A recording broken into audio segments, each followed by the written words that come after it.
ઉર્જાનું નામ, વ્યાપકનું નામ છે નિરપેક્ષ ઉર્જા છે અથવા સામ્ય ઉર્જા છે. સામ્ય ઉર્જા એટલે શું? તો કે બધી જગ્યાએ સમાન રીતના એ પ્રાપ્ત છે. હવે જ્યારે એકમ છે, ઇકાઈ છે, આ અલગ અલગ અવસ્થાઓ છે, એ એને ગ્રહણ કરે છે, તો એ ગ્રહણ અથવા તો એની અંદર ક્રિયાશીલતા જે છે, એ ક્રિયાશીલતા છે એ જે પદાર્થાવસ્થા, પ્રાણાવસ્થા, જીવાવસ્થા અથવા તો જ્ઞાનાવસ્થા પ્રમાણે એની પાત્રતા પ્રમાણે છે. તો પાત્રતા પ્રમાણે ગહન કરી અને એ એકમનું જે એક્સપ્રેશન છે, જેમ કે પદાર્થાવસ્થાનું એક્સપ્રેશન, એ સાપેક્ષ ઉર્જા છે, તાપ, ધ્વનિ, વિદ્યુત સ્વરૂપે. પાત્રતા પ્રમાણે જે પ્રાપ્ત છે એ નિરપેક્ષ ઉર્જા છે. એ વ્યાપક છે, એ બધાને સમાન રૂપના પ્રાપ્ત જ છે. આ એના જેવું એક્ઝામ્પલ છે કે આ શિબિરમાં અહીંયા આપણે જેટલા લોકો બેઠા છીએ એ બધા લોકોને જે હું બોલું છું એ કન્ટેન્ટ સ્વરૂપે સમાન રૂપે પ્રાપ્ત છે. તો એ સામ્ય ઉર્જા અથવા તો નિરપેક્ષ ઉર્જા સાથે આપણે એનાલોજી કમ્પેર કરી શકીએ. એક્ઝેક્ટલી નથી, પણ તમારી અંદર એ વસ્તુ કેટલી થાય છે ગ્રહણ, બરોબર? તો તે તમારી પાત્રતા પ્રમાણે ગ્રહણ થાય છે. તો સામ્ય ઉર્જા સ્વરૂપે કન્ટેન્ટ છે એ બધાને સમાન રૂપે પ્રાપ્ત છે, એટલે એ નિરપેક્ષ ઉર્જા. તમારી પાત્રતા અનુસાર તમે એને ગ્રહણ કરી એક્શનમાં લઈ આવો છો, એ થઈ સાપેક્ષ ઉર્જા. તો કોઈ વ્યક્તિ છે એ એક્શનમાં લઈ આવી પોતાની ઉપર પહેલા કામ કરે છે. કોઈ વ્યક્તિ છે એ આજને એક્શનમાં લઈ આવી અને પોતે પતિ પત્ની બેય કામ કરે છે. કોઈ પરિવાર આખામાં કામ કરે છે, કોઈ સમાજમાં કરે છે, કોઈ અખંડ સમાજ સાર્વભૌમ વ્યવસ્થા સુધી કરે છે. તો આ બધા માટે છે આ તો પ્રાપ્ત જ છે, પણ એનો પાત્રતા વર્ધન પ્રમાણે છે એનું એક્સપ્રેશન છે એ સાપેક્ષતામાં એનો વ્યાપ છે એ વધતો જાય છે. હવે કાલે મેં એક વાત કરી હતી, જો બધાનું એના ઉપર ધ્યાન ગયું હોય તો, જ્યારે આપણે ઉર્જા શબ્દને જોઈએ છીએ તો ઉર્જા એટલે આપણા માટે મેજર જે ખ્યાલ છે એ સાપેક્ષ ઉર્જા સ્વરૂપે જ છે. કાર્ય ઉર્જા એને એક નામ કીધું. તો એ હંમેશા કોઈ ઇકાઈમાં બીજી ઇકાઈના રેફરન્સમાં આવી છે, સાપેક્ષમાં આવી છે. અને ઉર્જા નામ સાંભળીને આપણને છે એ ઈચ્છા થાય કે ઉર્જાની કમી તો છે, તો ઉર્જા છે એ કઈ રીતના પૂરી કરીએ. તો આ તો સામ્ય ઉર્જા કીધું કે નિરપેક્ષ ઉર્જા સ્વરૂપે બધે જ પ્રાપ્ત જ છે. તો ઘણીવાર છે એ અધ્યયન શિબિરમાં અમુક લોકો એવા પ્રશ્ન પૂછતા હોય કે આ નિરપેક્ષ ઉર્જા છે એને જ આપણે છે એ ઉર્જા તરીકે ઉપયોગ કરીને કોઈ મશીન ચલાવી શકીએ? આ કેટલા લોકોને ખ્યાલ આવ્યો વસ્તુ જે મેં પૂછી? ગુડ. તો કાલે આ ચર્ચા કરી હતી કે આ સાપેક્ષ ઉર્જાને ટેપ કોણ કરી શકશે, ગ્રહણ કોણ કરી શકશે? કોઈ મશીન નહીં કરી શકે. જાગૃતિ પહેલાય છે એ ચૈતન્ય ઇકાઈ જાગૃત નથી ત્યારે આ સાપેક્ષ ઉર્જાના પ્રભાવમાં છે એ આશા વિચાર ઈચ્છા સંપન્ન તો છે જ, જાગૃત નથી એ પહેલાય. ભ્રમિત માનવે છે એ શું કર્યું? તો કે આજે અલગ અલગ કાર્ય ઉર્જા છે એના સ્વરૂપોને શોધ્યા ને. હા, તો ડાયરેક્ટ છે એ કોઈ એવું ફિઝિકલ મશીન નથી, કોઈ ભૌતિક વસ્તુ નથી, કે કોઈ જડ ચેતન પરમાણુ નથી. સોરી, જડ પરમાણુ, ચેતન નહીં. જે આ સાપેક્ષ ઉર્જાને છે એ ગ્રહણ કરી, સોરી નિરપેક્ષ ઉર્જાને ગ્રહણ કરી અને સાપેક્ષમાં કન્વર્ટ કરી દે. આ ખ્યાલ આવ્યો?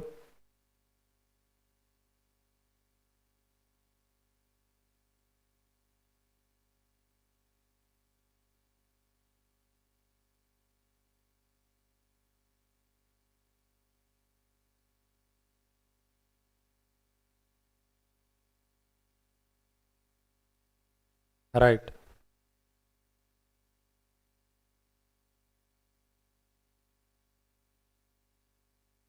હા, માઇક લઈ લીધું. હા, પાછું બોલો એકવાર. હા, પાછું બોલો એકવાર. ભૂલી ગયા. મૂળ સોર્સ છે હા, આ કાઇનેટિક એનર્જી છે, કાઇનેટિક વિન્ડ એનર્જી એનર્જી છે, છે. વિન્ડ એનર્જી છે, વિદ્યુત છે, ચુંબકીય છે, બધી જ એનર્જીનો સોર્સ છે વ્યાપક જ રહેશે. કારણ કે માણસે 4.5 ક્રિયાઓમાં સાપેક્ષ ઉર્જાને ઓળખી અને બીજી ઉર્જામાં એને કન્વર્ટ કરવામાં સફળ થયો છે. નિરપેક્ષ ઉર્જાને ઓળખી અને એને સાપેક્ષ ઉર્જામાં ઉર્જામાં કન્વર્ટ કરી અને અલગ અલગ બીજી કન્વર્ટ ટુ કન્વર્ટ બીજી ઉર્જામાં પણ કન્વર્ટ કરે છે.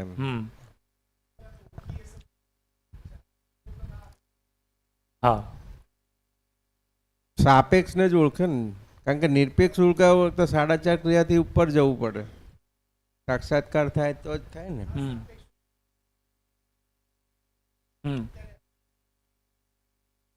હા, એટલા માટે ઓળખી શબ્દ નહીં આવે.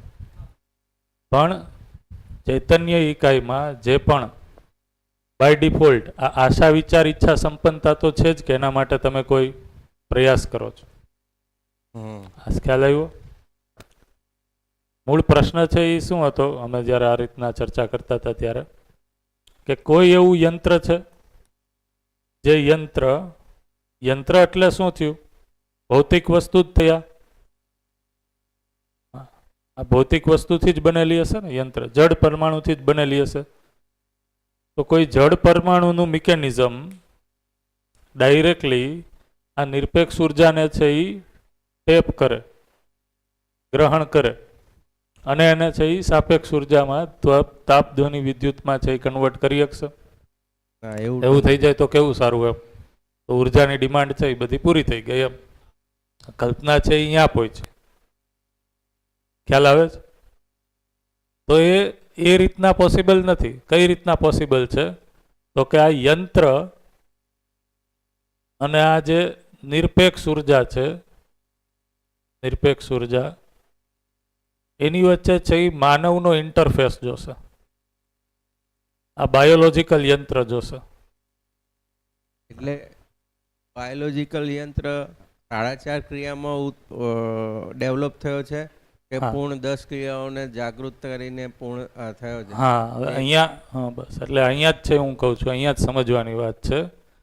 આ જેટલી પણ સાપેક્ષ ઉર્જા છે અત્યારે તમે જોવો, આ જેટલી પણ સાપેક્ષ ઉર્જાનું પ્રકટન છે, માણસે ઇનોવેશન કર્યા છે, શોધ, wind energy, kinetic energy, solar energy, આ બધી જ એનર્જી છે એ શોધ કરવા માટે માનવ છે એ અનુભવ સંપન્ન થયો છે? નહીં, નથી થયો. અનુભવ સંપન્નતા પહેલા જ ભ્રમિત સ્થિતિમાં જ આશા વિચાર ઈચ્છા છે એ આના કારણે છે એ અંદર છે જ. તો એ આશા વિચાર ઈચ્છા પૂર્વક જ 4.5 ક્રિયા પૂર્વક જ છે એ અહીંયા સુધી પહોંચ્યો છે. પણ અહીંયા સુધી પહોંચી એનું સંતુલનના અર્થમાં ઉપયોગ નથી કરી શક્યો, કારણ કે એ આશા વિચાર ઈચ્છા સુધી જ રહી ગયો. જે શ્રુતંભરા અને પ્રમાણ છે એ સંપૂર્ણ એક્સપ્રેશન, જેને તમે કીધું કે નિરપેક્ષ ઉર્જાને પહેચાની, ઓળખી, એ નથી થયું. તો આ જે એક્સપ્રેશન છે અત્યારે, એ તો ડિફોલ્ટ માનવ છે એ જે પરિસ્થિતિમાં છે 4.5 ક્રિયામાં, એ 4.5 ક્રિયાનું જ મેક્સિમમ એક્સપ્રેશન છે. હા, આઈન્સ્ટાઈને જે E = mc² શોધ્યું એ પણ વાસ્તવમાં તો સાપેક્ષ ઉર્જાની જ વાત છે કે ભાઈ મેટરનું એનર્જીમાં ને એનર્જીનું મેટરમાં રૂપાંતર થાય છે. આવી રીતે એકબીજાના ટ્રાન્સફોર્મેશનની વાત કરી કે energy is equal to mass, એટલે difference of mass delta M. તો માસમાં જ્યારે ડિફરન્સ થાય છે ત્યારે એનર્જી કન્વર્ટ થાય છે, પણ રિયલમાં એ બધી સાપેક્ષ ઉર્જાની જ વાતો છે, એમાં નિરપેક્ષ ઉર્જા આવી નથી.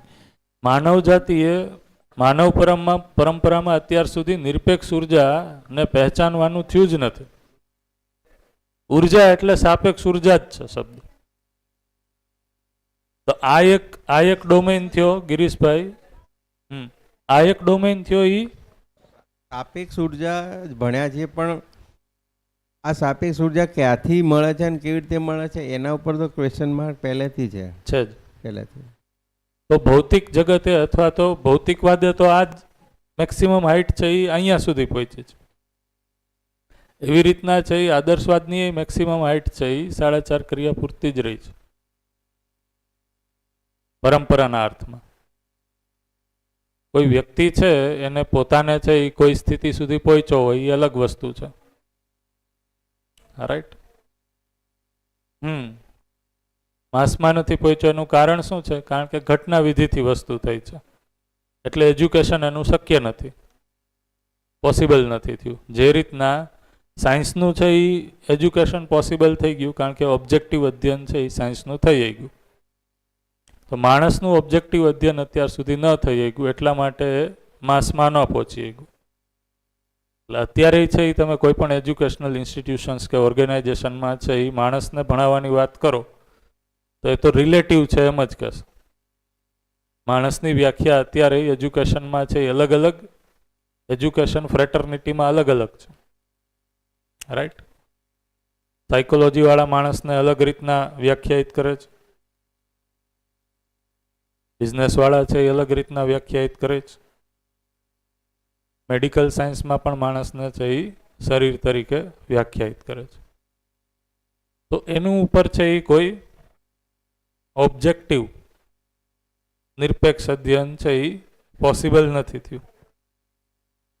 તો કાલે આપણે જે આ ચર્ચા કરી, એટલે કાલે આ ધ્યાન દોર્યું હતું મેં, કારણ કે આ ક્વેશ્ચન છે એ કદાચ આવી શકે અધ્યયન ક્રમમાં હજી આવશે તો આને તમે વ્યવસ્થિત હજી સમજશો. ઇન શોર્ટ છે એ નિરપેક્ષ ઉર્જા કે સાપેક્ષ ઉર્જા છે એ ડાયરેક્ટલી તમે યંત્રની મદદથી છે એ ઉર્જા નથી થતી સાપેક્ષ ઉર્જામાં. તો માનવ પોતાની કલ્પનાશીલતાપૂર્વક છે એ આ યંત્ર ઉપકરણને છે એ શોધે છે, એ રીતના ગોઠવે છે અને એ ગોઠવણના કારણે સાપેક્ષ ઉર્જા છે એ પ્રકટન છે. રાઈટ. તો આજે હવે આપણે જે આ ચર્ચા કરવાના છીએ એમાં કાલે જે ચર્ચા થઈ એમાં આપણે જોયું કે અસ્તિત્વમાં શું વ્યવસ્થા છે. અસ્તિત્વ સહઅસ્તિત્વ સ્વરૂપે છે જ. તો અસ્તિત્વને આપણે જોવાનું સ્ટાર્ટ કર્યું, અહીંયાથી સ્ટાર્ટ કર્યું.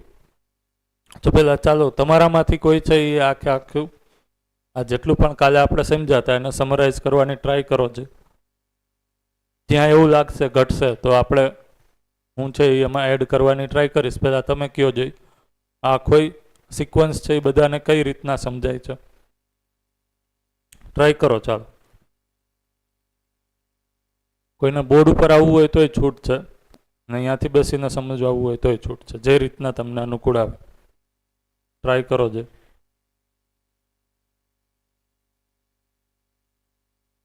આપણા બધા મિત્રો ક્યાં આવે છે?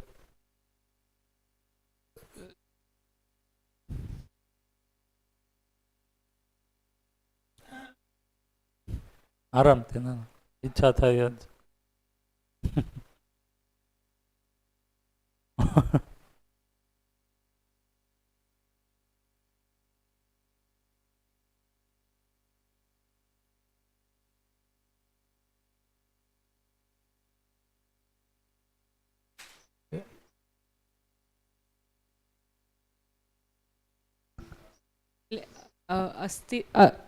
અસ્તિત્વમાં આપણે ખાલી બે વસ્તુ છે, એક એકમ ને એક ખાલી સ્થાન. હવે એકમને જોઈએ તો એક જડ અને ચૈતન્ય. હવે જડની અંદર પહેલા પદાર્થ અવસ્થા, હવે જે પદાર્થ અવસ્થામાંથી જ મોડિફાય થઈને પ્રાણ અવસ્થા બન્યું અને પ્રાણ અવસ્થાના મોડિફિકેશનથી જીવ અવસ્થાનું શરીર અને માનવ અવસ્થાનું શરીર બન્યું. હવે જે ચૈતન્ય છે ત્યાં એટલે ચૈતન્ય એકાઈ એટલે કે જીવ પરમાણુ અને એમાં જીવન પરમાણુ એમાં જે જીવ અવસ્થા છે એટલે એમાં જીવવાની આશા બની રહે અને જે જીવાવસ્થાના શરીર અને ચૈતન્યના સહઅસ્તિત્વથી જીવાવસ્થા છે. જીવાવસ્થા એના કારણે છે એ જીવવાની આશા સાથે. હા, જીવવાની આશા સાથે છે. અને જે માનવ શરીર અને જે ચૈતન્ય શું કહીએ ચૈતન્ય એકાઈ, હા ચૈતન્ય એકાઈ એ બંને સહઅસ્તિત્વમાં છે તો એમાં સુખપૂર્વક જીવવાની આશા છે. તો હવે જે અત્યાર સુધી આપણે કહેતા હતા પ્રાણાવસ્થામાં પણ જીવન છે. તો એ વસ્તુનો તો છેદ ઉડી જાય. આ ખ્યાલ આવે? વનસ્પતિમાં પણ જીવન છે એમ આપણે જ્યારે કહીએ છીએ તો વનસ્પતિમાં જીવન છે. વનસ્પતિમાં શું થાય છે તો તે શ્વસન અને પ્રશ્વસન જ થાય છે. એને આપણે કહીએ કે પહેચાનના અને નિર્વાહ કરના, ઓળખવું અને નિભાવ કરવો, આ બે જ વસ્તુ થાય છે. એની અંદર જીવન એટલે ક્યારે આપણે કહીએ છીએ જીવન છે? જીવનની અભિવ્યક્તિ સ્વરૂપે મિનિમમ એની અંદર આશાશીલતા છે, કલ્પનાશીલતા નહીં, જે જીવાવસ્થાના જીવોમાં જોવા મળે છે. એ હશે તો આપણે જીવન કહેશું. એટલે કે એની અંદર જીવવાની આશા છે. તો વનસ્પતિમાં એવું જોવા મળે છે? બોલ. જીવવાની આશા. તો હવે જીવસૃષ્ટિ લઈ લઈએ. તો જીવસૃષ્ટિમાં કેટલાક કીટકો અને જે સસ્તનવર્ગી પ્રાણીઓ છે એ બંને વચ્ચે પણ ડિફરન્ટ રહેશે ને પાછો. યસ.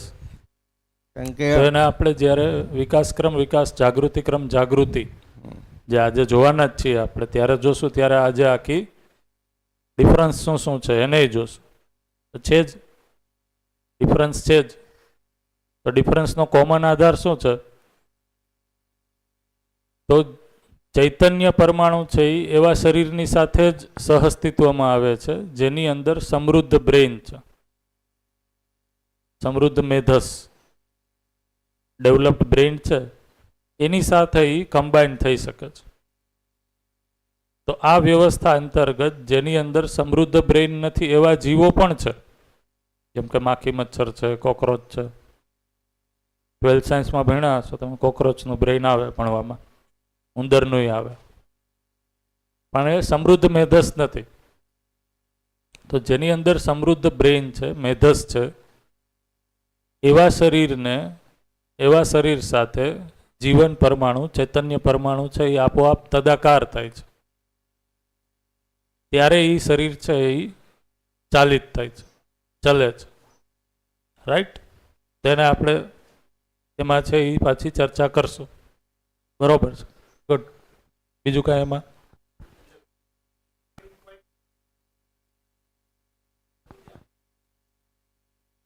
નહીં.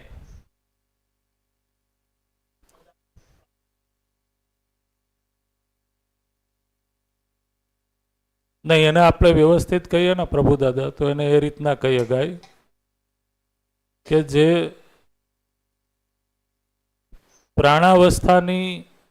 પ્રાણાવસ્થાથી છે એ સમૃદ્ધ રચના થઈ, એ જીવાવસ્થા થઈ.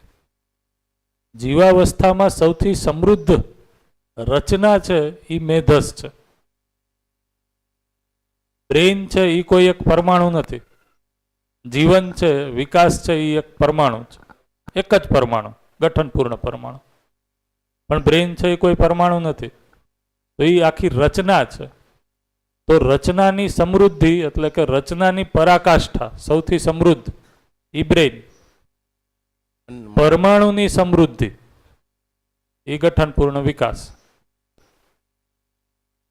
આમાં એમ કહી શકાય કે પદાર્થ અવસ્થા છે એ વ્યાપકમાં હોવાથી ક્રિયાશીલ છે, અને પ્રાણ અવસ્થા છે ક્રિયાશીલ છે અને પાછું સ્પંદનશીલ પણ એટલે શ્વસન કરે છે.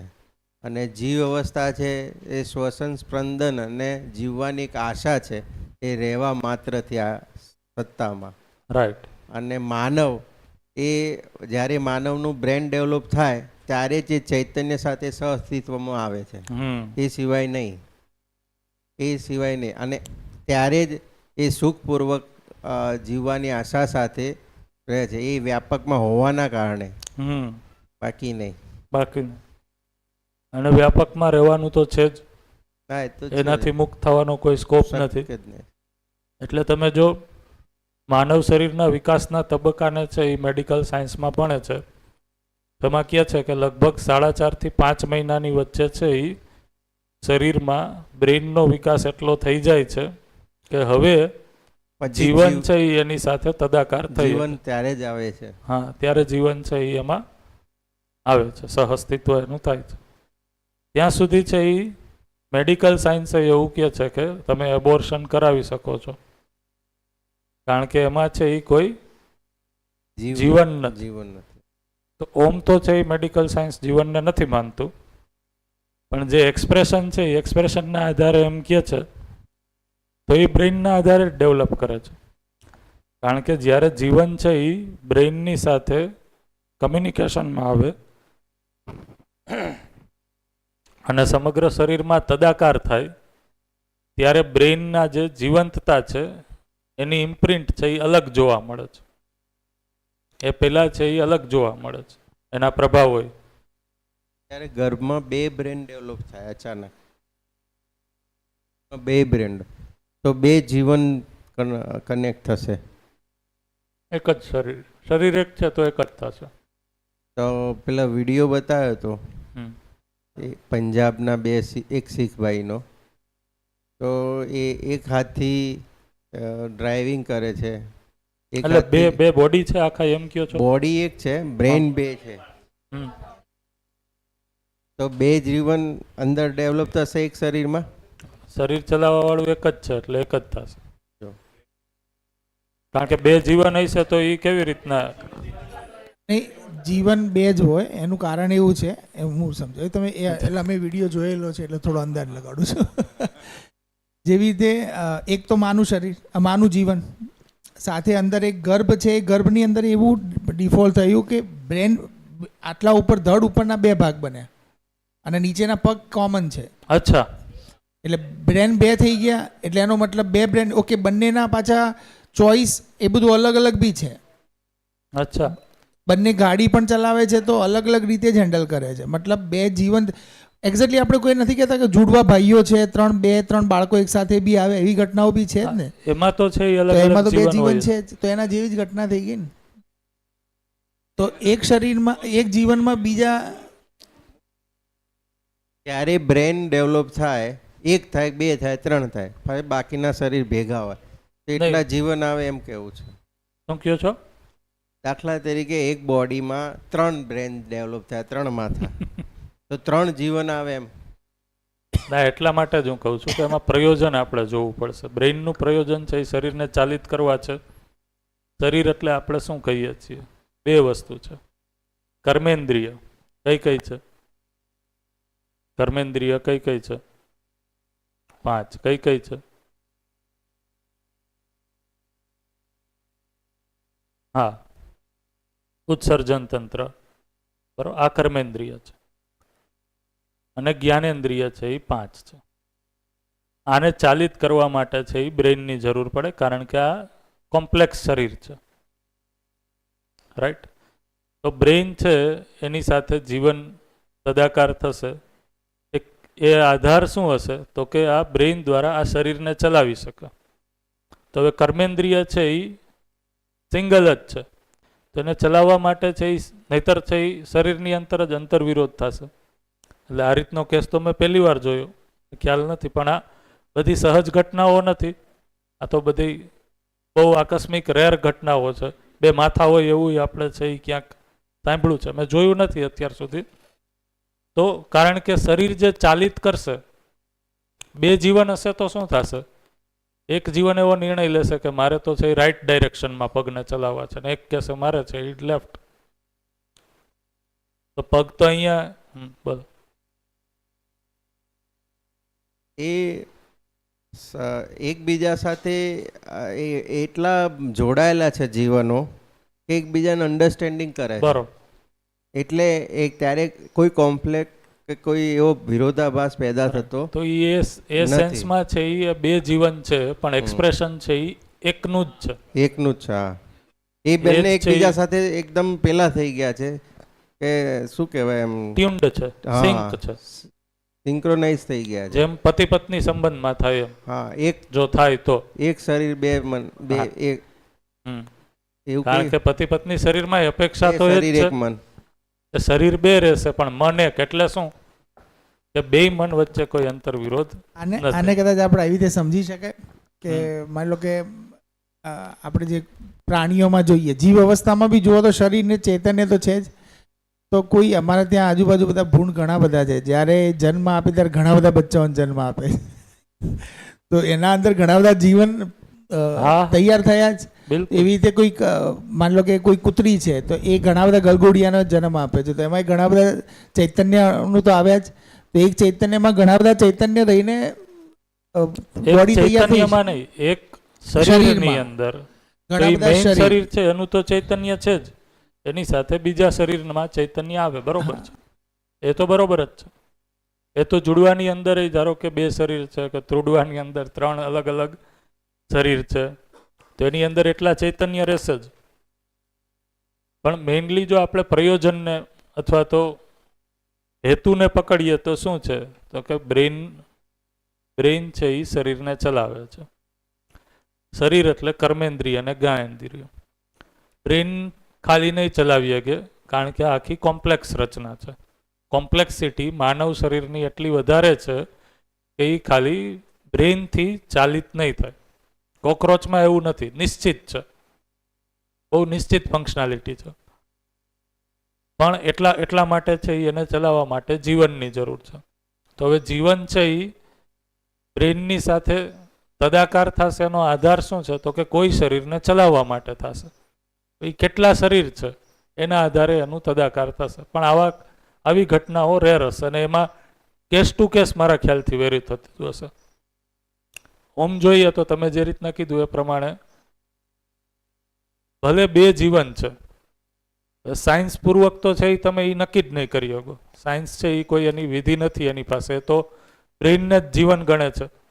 એટલે જો તમે એનો વિડીયો જોશો તો વિડીયોમાં જે વ્યાખ્યાયિત કરવાની ટ્રાય કરશે એનો આધાર છે એ બ્રેઇન 2 અલગ છે એના આધારે છે.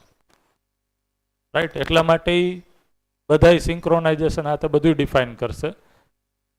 તો એટલે આ કેસને આપણે છે ઓમ જોઈએ, જો વધારે આનો પ્રામાણિક જવાબ આપીએ તો અનુભવ સંપન્નતામાં છે એ આપણે આને સ્ટડી કરી શકીએ આવા કેસને. પણ નોર્મલ કેસમાં તો આપણે અત્યારે સ્ટડી કરી શકીએ છીએ. બરોબર? તો એક ગર્ભમાં છે 2 બાળકો હોય, 3 બાળકો હોય, એમાં તો એટલા જીવન રહેશે જ. પછી એ જીવ શરીર હોય કે માનવ શરીર હોય. રાઈટ? તો અહીંયા સુધી છે એ તમે ક્રિશીએ કીધું માનવ શરીર જ્ઞાનાવસ્થાની ઇકાઈ સુધી. એનાથી આગળ યસ. આ જે હાલ વાત થઈ 2 બ્રેન વાળી, બરોબર? કદાચ 2 બ્રેન હોઈ શકે, પણ આપણો જીવનની જે વાત છે તો જીવન તો પુંજાકાર આકારે છે. શરીર તો એક જ છે, ભલે 2 માથા ને નીચેનું ધડ અલગ હોઈ શકે. જે વિડીયોમાં જે પ્રમાણે વાત કરી હાલ તે પ્રમાણે 2 શરીર અલગ અલગ ઉપરથી હોઈ શકે, પણ એક આખું શરીર તો સંયુક્ત રૂપે એક જ છે. તો એના અંદર જીવન તો એક જ હોઈ શકે, કારણ કે એ તો પુંજાકાર આકારે છે અને આરપાર છે, મીન્સ કે વ્યાપકના અંદર છે. તો એ એવું જ હોઈ શકે એમ. તાર્કિક રીતે દર્શનના તર્કોને તમે સજાવો, એક પછી એક મૂકો લોજિકલી, તો એ જ નિષ્કર્ષ નીકળશે. રાઈટ? પણ હું એમ કહું છું કે જોઈ લેશું અનુભવ સંપન્નતામાં. બરોબર? કારણ કે આ કોઈ નોર્મલ કેસ તો છે નહીં કે હાલો દરરોજ આપણા ઘરની નીચે જે શેરીમાં 10 ઘર છે એમાં બધામાં છે એ આવી રીતના બાળકો પેદા થાય છે. તો આપણે એનું સ્ટડી કરવું પડશે એમ, કારણ કે વ્યવસ્થાના ભાગરૂપે એનું સ્ટડી કરવું પડશે. તો કરી લેશું આપણે રેર કેસનું. જો એક મનની જેમ જીવતા હોય તો આપણને કાંઈ પ્રોબ્લેમ નથી. જે રીતના જીવતા હોય એ રીતના જીવે. હા, તદાકાર તદ્રુપ આપણે જીવન ક્રિયામાં સમજાવશું. મને ખ્યાલ છે બેને પૂછ્યું હતું, એ આવે ને એટલે લઈએ. તદાકાર તદ્રુપ વિધિ છે સમજવા માટેની, મીનાબેન આવે ત્યારે લઈએ. એમને પૂછ્યું હતું. તો આ બાજુ ખાલી સ્થાનને હવે કેવી રીતના સમજાવશું? ખાલી સ્થાનને ચાલો એને કોણ સમજાવશે? અહીંયા સુધી તો ક્રિશીએ સમજાવ્યું, બાકીનું સમજાવો. એમાં બધા શબ્દોમાંથી જેટલા તમને સમજાય એટલા સમજાવો, બાકીના છે એ ગિરીશભાઈ માટે છોડી દો, એ સમજાવશે.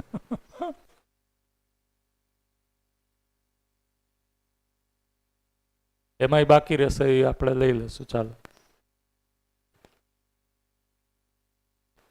કોણ ટ્રાય કરશે? જે લોકો હમણાં લેટ આવ્યા એ લોકોને ખાલી સૂચના રહીએ, કાલનું આજે હતું આખું વર્ક, એને છે એ અમે રિવાઇઝ કરતા હતા. તો એમાં અહીંયા જ્ઞાનાવસ્થાના શરીર સુધીની આખી યાત્રા ઋષિએ કીધી, અને એના પછી છે એ હવે વ્યાપક આ બાજુ ખાલી સ્થાન છે એને સમજવાની વાત છે. તો તમારામાંથી કોઈ સમજાવે પછી આજે આપણે છે એ આ પરમાણુમાં વ્યવસ્થાનું સ્વરૂપ છે એ સમજવાનું છે.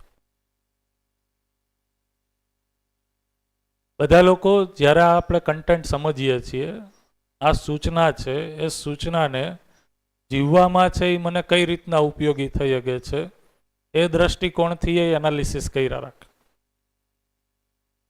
આ જીવવાથી, આ સમજવાથી મારા રોજિંદા જીવનમાં શું પ્રેરણા મળે છે, શું ચાલક બળ મળે છે, શું ક્લિયરિટી આવે છે, એને પણ જોયા રાખે. રાઈટ? તો એકવાર વ્યાપક છે એના ઉપર કોઈ પ્રકાશ પાડે પછી છે એ કઈ રીતના પ્રેરણા એનાથી પ્રાપ્ત છે એને આપણે જોઈએ. આવો બેન, સ્વાગત છે. આજે તમે આવ્યા છો. પહેલા દિવસે યાદ કર્યા હતા મેં તમને. બોલો, ચાલો કોઈ નવું વ્યક્તિ બોલે આજે.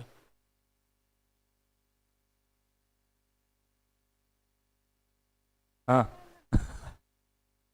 લ્યો રાવલબેન, લ્યો પાછળ. આશા, વિચાર, ઈચ્છા પૂર્વક આશા તમે કરો અભિવ્યક્ત.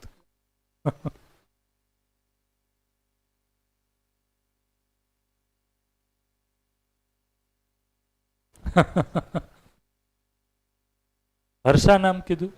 અચ્છા, હું આશા સમજુ છું એટલે મેં આશાબેન કીધું. હર્ષા રાવલ,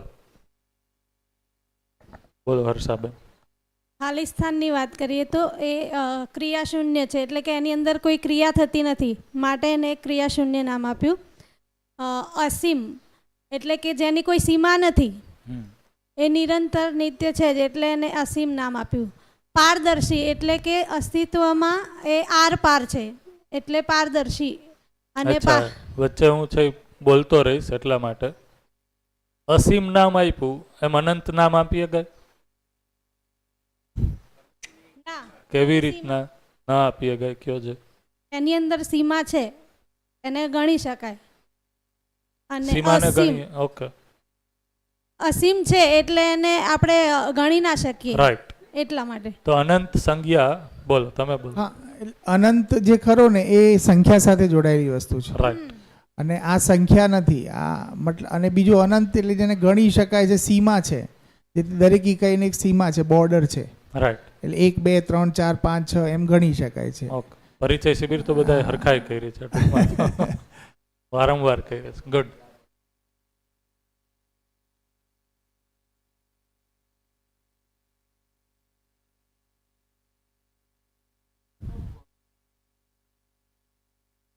હા, એટલા માટે જ પૂછ્યું મેં. જો તમે લોકો નોટ કરશો, ખૂબ સરસ. જો કોઈ પણ, હા એક જ મિનિટ, કોઈ પણ પ્રસ્તાવ અહીંયા બોર્ડ ઉપર હું રાખું છું તો એ પૂરી રીતના છે એ જ દિવસે ડિસ્કસ નથી થતો. તો તમને એવું ન થાય કે સવારે આવીને ટાઈમ પાસ આપણે કરીએ છીએ, હવે એમાં નવા ડિસ્કશન એડ કરીએ છીએ. બરોબર? તો એ કારણ કે વસ્તુ એકારે, જેમ કે કાલે જીવન પરમાણુ પૂછ્યું ભાવેશભાઈ, તો લખી તો નાખ્યું પણ એનું બધું જ એક્સપ્રેશન છે એ કાલે આપી દીધું હોત. તો આ બધી વસ્તુ એવી છે જે થોડીક તાત્વિક છે. દર્શનનો તાત્વિક ભાગ અત્યારે આપણે ડિસ્કસ કરીએ છીએ, વ્યવહારિક ભાગ નથી. તાત્વિક ભાગ વધારે આવી જાય તો એનો ઓવરડોઝ થઈ જાય, એમને થઈ જતો ઘણીવાર. એટલે હવે થોડીક ક્રમમાં જાય છે. તો બરોબર છે. કોણ સમજાવશે આ અનંત અને અસીમ વચ્ચે ડિફરન્સ? લાગે છે તો સરખું જ. તમારું નામ શું મને યાદ રહી જાય? શ્રવણભાઈ. ઓકે, બોલો ધવલભાઈ. ના ના, કયો તમે કયો. હા, તો અનંત અને એકમ કે એકાઈ, તો એકાઈની કોઈ સીમા છે. ધારો કે કોઈ વસ્તુ છે, ધારો કે આજે માઇકની વાત કરો તો આ માઇકની કોઈ નિશ્ચિત સીમા છે, એના કારણે આપણે એની એક વસ્તુ કહી શકીએ છીએ. આવા ઘણા બધા માઇક હોઈ શકે, 1 2 3 4 5, ભલે અનંત ડિફાઇન્ડ આપણે જેટલા પણ ગણી શકીએ. મીન્સ તારા છે કે કોઈ, બરોબર? તો તારા કેટલા આપણે ગણી શકતા નથી, પણ એવું કહી શકીએ કે એક તારાની એક નિશ્ચિત બોર્ડર છે, સીમા છે. રાઈટ. પણ જ્યારે વ્યાપકને આપણે કહીએ છીએ કે ભાઈ અસીમ છે, કે જેની કોઈ સીમા જ નથી, એટલે મીન્સ કે એ બધા જ છે. એવી કોઈ જગ્યા નથી, આપણે વાત કરીએ અહીંયા કે એવી કોઈ જગ્યા નથી કે જ્યાં વ્યાપક નથી. રાઈટ. વસ્તુ ના હોઈ શકે એવી જગ્યા હોઈ શકે, પણ વ્યાપક તો હરેક જગ્યાએ છે. રાઈટ. એટલા માટે એને અસીમ કીધું છે. બરોબર છે. બોલો શ્રવણભાઈ. સીમા નથી. માઇક આપો, ત્યાં એક આપો. રેર લોકો બોલતા હોય ત્યારે માઇક આપી દેવું તમારે, અવાજ કેપ્ચર થઈ જાય. અસીમ એટલે આપણે આમ કોઈ જમીન કે ખેતરના સંદર્ભમાં આપણે ખાલી કલ્પના કરીએ કે ભાઈ કોઈ ખેતરનો કોઈ છેડો છે, વાડ છે, પણ એ વાડ નથી, એના કરતાં દૂર છે એમ કરતાં વિશાળતાના અંદરમાં આપણે સીમા, જેની કોઈ સીમા જ નથી. દાખલા તરીકે આપણે ભારત દેશની સીમા કરીએ તો એના કરતાં બીજા બધા દેશો લઈને આખી પૃથ્વીના સંદર્ભમાં આપણે લઈએ, એને આપણે અસીમ કહી શકીએ. બરોબર છે. તો એની કોઈ સીમા જ નહીં, અનંત સુધી. રાઈટ. એ જે છે સીમા નથી લાગતી આપણને, જમીનનો કોઈ છેડો નથી લાગતો, એ તો ભ્રમ છે. જો એ જમીનથી આપણે ઊંચા ઉડીએ ડ્રોનમાં બેસીને અને જોઈએ તો એની સીમાય દેખાય છે. તો આ તો એક પ્રકારનો છે, એ શું છે તો કે ઇલ્યુઝન છે. પણ આપણે યુઝ કેના માટે કરીએ છીએ જનરલી અસીમ? તો કે જેની છે એ સીમા નથી, એટલે કે એને કોઈ બાઉન્ડ્રી નથી જ્યાંથી હું એને બીજું એકમ તરીકે ગણવાનું સ્ટાર્ટ કરું. હું જ્યાં પણ જઈને ઊભો રહું છું, હજી એ આગળ ચાલુ જ છે. તો એકમના રેફરન્સમાં આપણે અનંત શબ્દનો ઉપયોગ કરીએ છીએ. આવા એકમ છે એ પ્રમાણમાં વિપુલ હોઈ શકે, માત્રામાં વિપુલ હોઈ શકે, પણ એ હરેક એકમ ગમે એટલું મોટું હોય એની સીમા છે. જેમ કે ધરતી, ધરતીની એક સીમા તો છે જ, પણ એ મોટો એકમ છે. તો નાગરાજજીએ દર્શનમાં લખ્યું છે કે આવી અનંત ધરતીઓ છે, અસીમ ધરતીઓ છે એવું નહીં. પણ અસીમ અવકાશ કે વ્યાપક છે. તો અનંત એ એકમના રેફરન્સમાં યુઝ થાય છે. આવા એકમો છે એ સાઇઝમાં ગમે એટલા વિશાળ, પણ એક સીમા સાથે તો છે જ. એને ગણી શકાય છે, પણ ગણવાનો કોઈ અર્થ નથી, પ્રયોજન નથી એમ કહેવાય. જેમ કે આપણે ધવલભાઈએ તારાનું એક્ઝામ્પલ આપ્યું, તો તારા ગણી શકાય છે. આપણે છોકરાઓને કામે લગાડતા હોય નાના હોય ત્યારે કે ચાલો તારા ગણી લ્યો, પણ એનાથી કોઈ પ્રયોજન નથી સરતું ગણી લેવાથી. એવી રીતના આપણા શરીરમાં કેટલા કોષો છે એ ગણી શકાય છે, પણ એ ગણવાનું કોઈ પ્રયોજન નથી. અને એ સંખ્યામાં અનંત છે એવું કહી દે છે, કારણ કે એની સીમા છે. તો જે સીમા સાથે નથી અને વિશાળ વિશાળતમ છે, એના માટે છે એ અસીમ શબ્દ છે.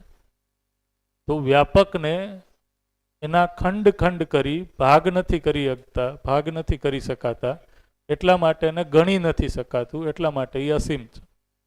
તો આપણી પાસે અનંત શબ્દ છે એ એકમના રેફરન્સમાં, અસીમ શબ્દ છે એ એવી વાસ્તવિકતા જેનો કોઈ ભાગ વિભાગ નથી, સીમા નથી, એ રેફરન્સમાં. વેરી ગુડ, સરસ, ગુડ, સારી ચર્ચા થઈ. આગળ. યસ, આમાંય પાણી તો હશે જ.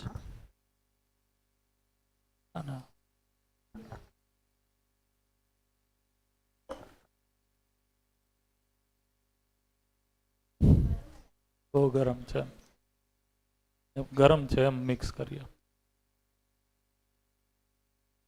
હલો, બોલો. નમસ્તે. જે નમસ્તે. ચૈતન્ય એકમ છે એ નાશ નથી પામતું, બરાબર ને? તો હવે આ પૃથ્વી ઉપર કેટલા એવા ભેગા થઈ ગયા હે, નાશ તો થતો નથી, એનો નવા બને છે ને. સરસ, સારો એ question સમજાવો છે. થોડું. તો પહેલા આપણે છે એ પરમાણુમાં વ્યવસ્થાનું સ્વરૂપ આજે જોવાના છીએ, અને બપોર સુધીમાં કદાચ જો પૂરું થઈ જાય તો આપણે વિકાસક્રમ વિકાસ, જાગૃતિક્રમ જાગૃતિ જોશું. એમાં આ ચૈતન્ય પરમાણુ કેટલા, કેમ બને છે, ક્યારે બન્યા, અને બન્યા પછી જરૂર પડે એમ બને છે કે નહીં, આવી બાબતો ઉપર આપણે ચર્ચા કરીએ. હું ભૂલી જાઉં તો પાછું યાદ દેવડાવજો. રાઈટ. ક્વેશ્ચન બધા લોકોને આ ખ્યાલ આવ્યો? આ ક્વેશ્ચન બરોબર છે, અને સમજવા જેવો છે. ગુડ. આગળ. કાલના તમારા જે ક્વેશ્ચન હતા એ હજી બાકી જ છે ને? એડ્રેસ કરવાનો. બોલો. Yes, continue. પારગામી એટલે કે ખાલિસ્તાન એ અસ્તિત્વમાં ડૂબેલો, ભેગેલો અને ઘેરાયેલો હોવાથી એ પારગામી છે. પછી અખંડ, તો જેને ખંડ ખંડમાં વિભાજિત નથી કરી શકાતો, માટે તે અખંડ છે. ખાલિસ્તાન જે આશા, વિચાર અને ઈચ્છા સાથે બનેલો છે, માટે તે નિરપેક્ષ ઉર્જા એને એક નામ આપ્યું છે. પછી તે નિત્ય છે જ, નિરંતર છે, માટે નિત્ય.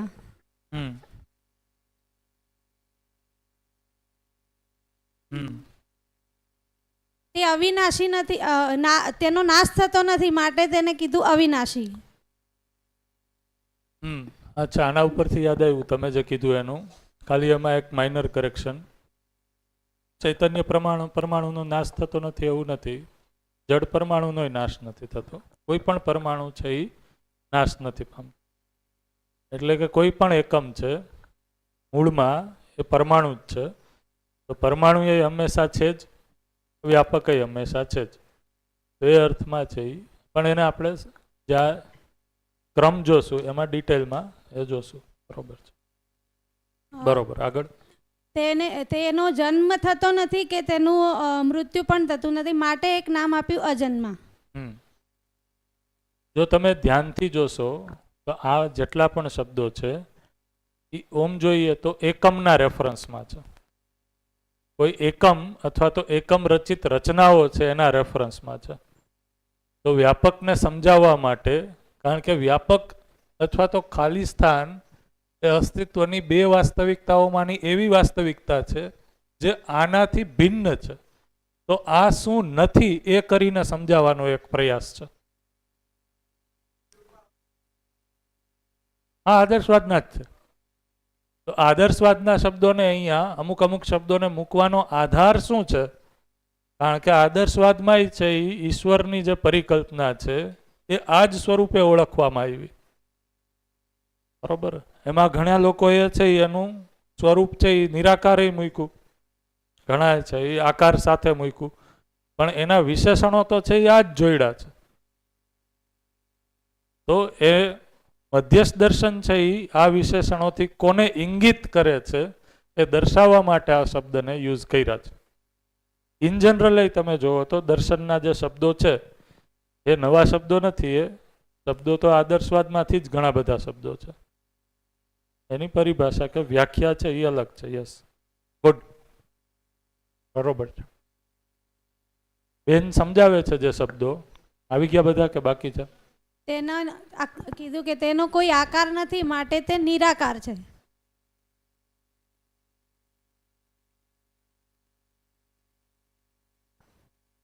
બરોબર છે, ચાલો. બાકી છે એ કોઈને કહેવાની ઈચ્છા છે? હા, બોલો. આ બે બોર્ડ છે, એક ઓછું થઈ જાય તો એક બોર્ડ રહે, એક પણ ન હોય તો શૂન્ય, કશું જ નહીંના સંદર્ભમાં છે. અને અહીં તો આપણે વ્યાપક ને અનંત ને અવિનાશી ને એ બધી વાત છે. એટલે એ શૂન્ય કયા સંદર્ભમાં છે? આપણે પેલું ગાણિતિક શૂન્ય એટલે કંઈ નથી એ શૂન્ય કે આ શૂન્ય એટલે એમ કે ભાઈ કઈ રીતે આ શૂન્યનું બે અલગ અલગ વિભાવના આપણને એવું લાગે છે. રાઈટ. તો એ શૂન્ય છે એ ક્રિયા શૂન્યના અર્થમાં છે. હરેક એકમ છે એ કોઈને કોઈ ક્રિયા સાથે છે જ, પણ એકમ સિવાયની વાસ્તવિકતા કોઈ ક્રિયા સાથે નથી, એટલે એ ક્રિયા શૂન્ય છે. એને જ છે એ બીજું નામ શૂન્ય કીધું. તો એ પણ વ્યાખ્યાયિત છે આ નથી એના રેફરન્સમાં જ કર્યું છે કે એકમ નથી, તો નથી કરીને જ વ્યાખ્યાયિત કર્યું છે. શું નથી? તો કે કાંઈ નથી, એને જ કીધું ખાલિસ્તાન, શૂન્ય. એટલા માટે એક એનું નામ છે એ શૂન્ય કીધું. બોલો બોલો બોલો શ્રવણભાઈ.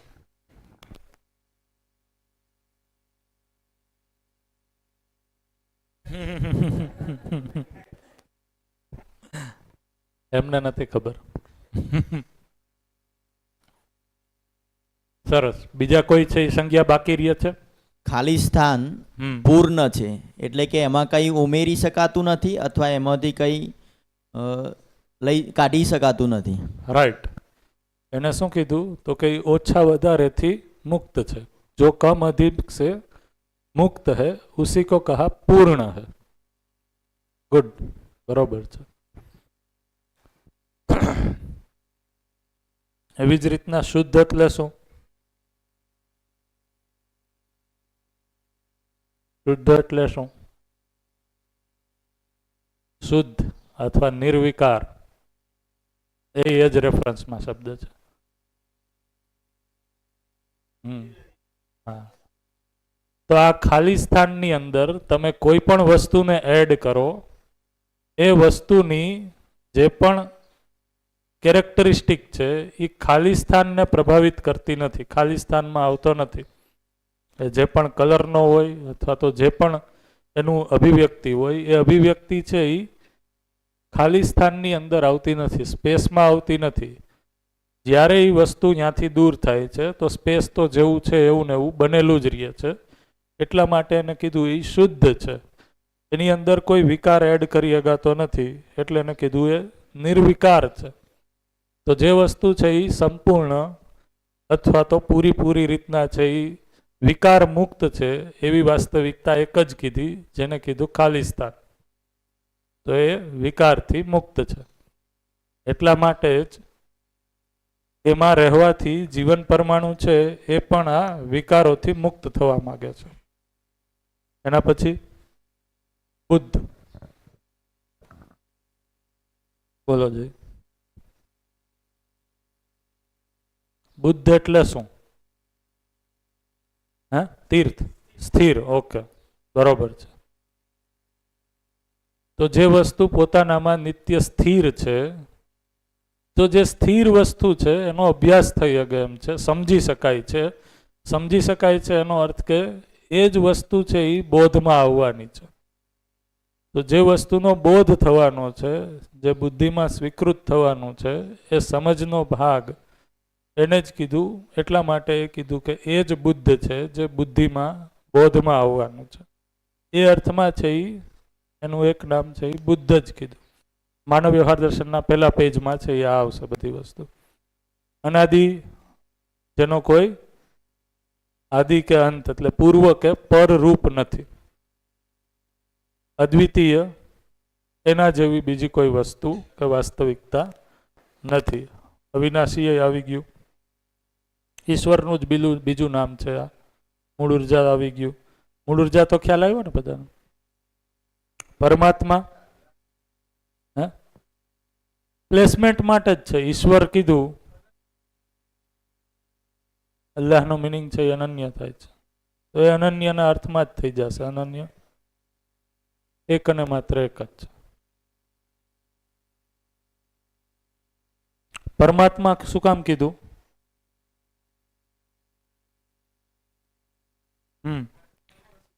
આત્માથી પણ પરમ, જે સૂક્ષ્મ છે એની આરપાર છે. એટલા માટે જ પરમાત્મા, અને મહાકારણ એટલા માટે જ કીધું. બરોબર. કારણ છે એ કોને કીધું છે? કારણ શરીર છે એ આત્માને કીધું છે. તો એનાથી આત્મા પણ જેમાં અનુભૂત થાય છે, એટલે એને કીધું મહાકારણ. એક નામ છે એ મહાકારણ પણ કીધું. નિર્વિકાર આવી ગયું. આ આસ્તિક છે એ કોણે લખાયું છે? આ મને નથી ખ્યાલ.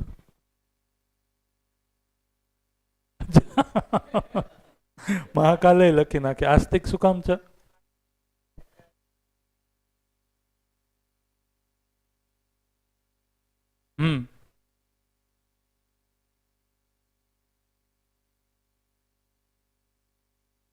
રાઈટ,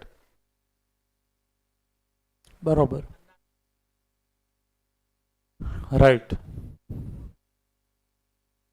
રાઈટ રાઈટ એ રીતના છે. એ અજન્મા પણ આવી ગયું. અધ્યાત્મ એટલે શું? તો કે જે સંપૂર્ણ આત્માઓ છે એનો એક આધાર છે, અને એ સ્વરૂપમાં કીધું અધ્યાત્મ. લોકેશ, તો લોક પ્લસ ઈશ, જે આ સંપૂર્ણ લોક છે, પ્રકૃતિ છે, ઐશ્વર્ય છે, એમાં જે ઈશ્વર સ્વરૂપે ઉપલબ્ધ છે એના અર્થમાં લોકેશ કીધું. સત્તા, આ એ ખ્યાલ જ છે. સત્તા એટલે શું?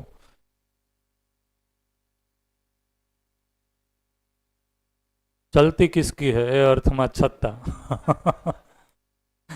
તો ચાલે છે કોનું? તો કે ગમે ત્યાં તમે જાઓ, મારું નામ દેજો, મારું ચાલે છે. તો વ્યાપકનું છે એ ચાલે છે અર્થમાં એને સત્તા કીધું. એટલે એને એક શબ્દ વૈભવ પણ કીધું દર્શનમાં. પાછળ માઇક આપજો બેનને.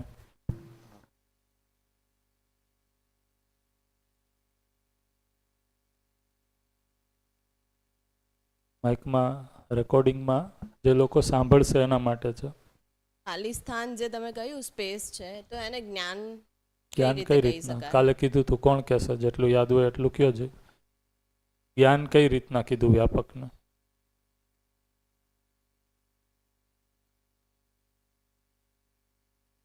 હિન્ટ આપું? કોણ ચિત્રકાર છે? આ હિન્ટ છે. ફૂલ જવાબ તમારે દેવાનો છે.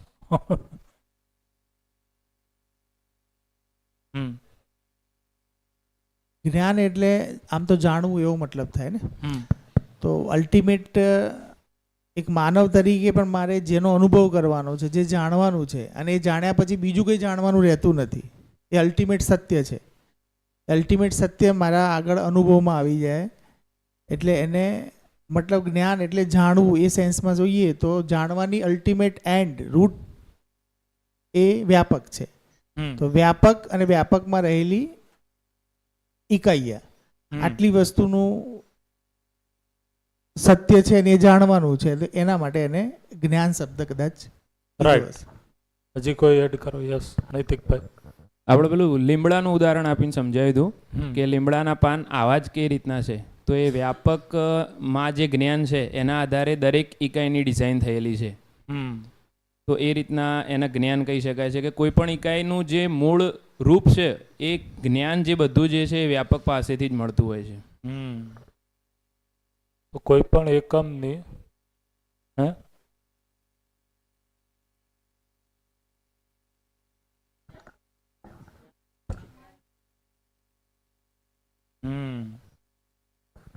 જે મારી ને તમારી વચ્ચે અત્યારે ઉપલબ્ધ છે, મારી અંદર તમારી અંદર ઉપલબ્ધ છે, આ બોર્ડની અંદર છે, બધી જ જગ્યાએ આરપાર છે, એવી કઈ વસ્તુ છે? તો કે એક કોમન વાસ્તવિકતા છે, એ વ્યાપક છે. આ વ્યાપક છે એમાં સંપૂર્ણ પ્રકૃતિ છે, એ ડૂબેલ ભીગેલ અને ઘેરાયેલ છે, અને પોતાની ક્ષમતા અનુસાર છે એ આ પ્રકૃતિ આનાથી ઉર્જિત છે. તો જ્યારે પદાર્થાવસ્થા છે એ આ વ્યાપકમાં ઉર્જિત થાય છે તો એ ઉર્જાના કારણે ક્રિયાશીલ છે. તો પરમાણુમાં મધ્યાંશમાં કોઈ એક અંશ અને એની ફરતે ઓર્બિટમાં કોઈ અંશ આવી અને ફરવા માંડે, આવું કોણ કહે છે આને? કે ભાઈ હું મધ્યમાં આવી જાઉં, બીજા ફરવા માંડે. આ જ્ઞાન ક્યાંથી ઉપલબ્ધ છે? તો આ વ્યવસ્થા સ્વરૂપ જ્ઞાન વ્યાપકની અંદર ઉપલબ્ધ હોવાથી પરમાણુ અંશની અંદર એ પ્રવૃત્તિ છે કે પરમાણુ અંશોમાંથી રેન્ડમ મોશન કરતાં કરતાં કોઈ એક પરમાણુ અંશ છે એ મધ્યમાં આવી જાય અને બાકીના પરમાણુ અંશો છે એ એક અથવા તો જેટલા પણ જે પ્રજાતિનો પરમાણુ હોય એ પ્રમાણે અમુક પરમાણુ અંશો છે એ સેન્ટરમાં આવી જાય અને અમુક પરમાણુ અંશો છે એની વચ્ચે ફરવા માંડે. તો પદાર્થાવસ્થામાં આ જ્ઞાન છે એ જડ પરમાણુ સ્વરૂપે ગઠનશીલતાના રૂપમાં ઉપલબ્ધ છે. એ જ રીતના છે એનાથી રચિત રચનાઓ અને પછી પ્રાણાવસ્થા. તો પ્રાણાવસ્થાની અલગ અલગ રચનાઓ કઈ રીતના છે, કોઈ ઝાડ ફૂલનો કલર ડિઝાઇન કેવી બનશે, આ ક્યાં નક્કી થાય છે? એમ પૂછો ને, કોણ નક્કી કરતું હોય છે? ક્યાં ઉપર છે એ નક્કી કરવા વાળો બેઠો હશે? તો ઉપર નહીં, અસ્તિત્વમાં જ્યાં ઇકાઈ છે ત્યાં ઇકાઈની જ આરપાર આજુબાજુ આ જ્ઞાન ઉપલબ્ધ જ છે, જે જ્ઞાનના કારણે આ ઇકાઈ છે એ આકાર લે છે. તમે જુઓ કે અમુક આ જડ પરમાણુ છે એ જડ પરમાણુ અમુક નિશ્ચિત માત્રામાં ભેગા થઈ કોષ બનાવે છે એ કોષની અંદર શ્વસન પ્રશ્વસન આપોઆપ ચાલુ થઈ જાય છે. કોણ એની છાતી દબાવવા જાય છે કે જેથી કરીને એ એક્ટિવ થાય? પ્રશ્ન થાય ને. તો એ જે રચના બને છે એ રચનાની અંદર પૂર્ણતાની પ્યાસ હોવાના કારણે, કારણ કે એ પૂર્ણતામાં ગર્ભિત છે, પૂર્ણતામાં ઓતપ્રોત છે, એટલા માટે નેક્સ્ટ સ્ટેપ તરીકે કોષ જેમાં શ્વસન પ્રશ્વસન ચાલુ થાય છે. આવા કોષો ભેગા મળીને મોટી રચના બનાવવાનું કોણ નક્કી કરે છે? કે આવા એક નહીં, અનંત કોષો ભેગા મળી અને કોઈ પ્રાણાવસ્થાની વનસ્પતિ બની જશે. એ વનસ્પતિ છે એ આ જ પદાર્થાવસ્થાને જમીનમાંથી લઈ અને એનું કન્વર્ઝન કરી અને પાંદ બનાવશે, ડાળી બનાવશે, ફૂલ બનાવશે, ફ્રૂટ બનાવશે. આ કઈ રીતના નક્કી થાય છે? આ જ્ઞાન છે એ હરેક એકમને એની અવસ્થા અને રચના પ્રમાણે ઉપલબ્ધ છે. કોણ નક્કી કરે છે? તો આકાશમાં કોઈ બેઠું છે, લખવાવાળું ચિત્રગુપ્તનો ચોપડો, એક જ્ઞાની વ્યક્તિ છે. એવું ચિત્ર આપણે દેખાડીએ છીએ કે આપણે તો ઉપરવાળાની કઠપૂતળી છે, ઉપરથી આમ એક હાથ હોય, આમાં મલાવતો હોય, એમાં આપણે હલીએ છીએ. તો એવું નથી. આ જ્ઞાન છે એ હરેક જગ્યાએ ઉપલબ્ધ હોવાથી આની સ્થિતિ પ્રમાણે એની અંદર ક્રિયાશીલતા અને સ્પંદનશીલતાનું પ્રકટન છે. એ જ રીતના જીવાવસ્થામાં છે આ. તો આ જો હરેક જે પરિમાર્જન છે એ પરિમાર્જન પહેલાની જે સ્થિતિ જોવો અને આ સ્થિતિ જોવો તો એમાં છે એ તદ્દન ડિફરન્સ જોવા મળશે તમને. તો એ જ્ઞાન સ્વરૂપે આ બધી જ જગ્યાએ કોઈ ઉપલબ્ધ હોય તો એ કોમન વસ્તુ મળી વ્યાપક. એના કારણે તાર્કિક રીતે, અત્યારે તો આપણે તાર્કિક રીતના જ સમજીએ છીએ, અનુભવ થશે ત્યારે છે એ અનુભવમાં આ વસ્તુ જ સ્પષ્ટ થશે કે આ જ છે જે ચાલક બળ તરીકે જે આ બધી જ સૃષ્ટિને ચલાયમાન કરે છે, ચાલિત કરે છે. એટલા માટે છે એને ઈશ્વરે કીધું.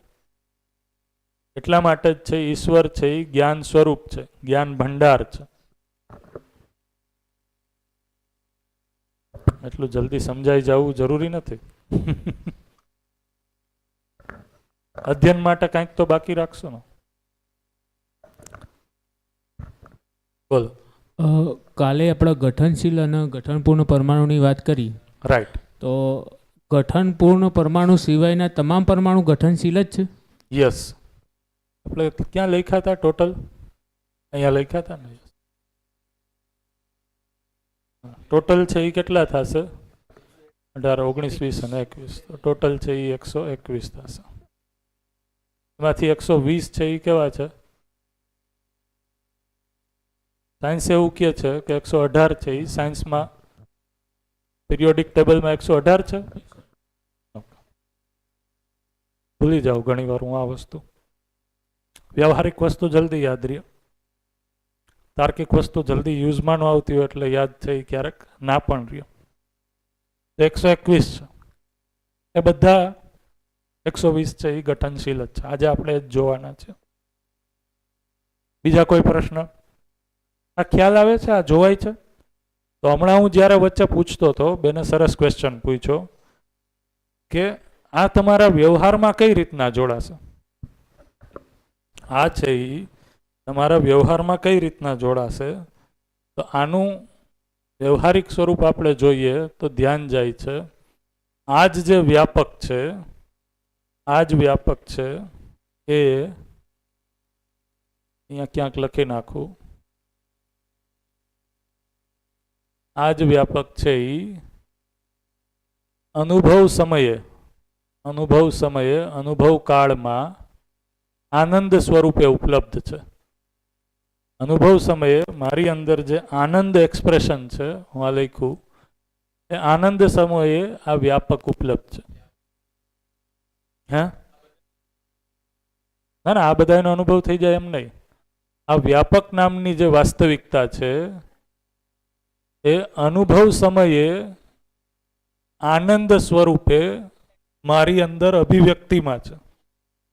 વ્યાપકનું અનુભવ કાળમાં એક્સપ્રેશન આનંદ.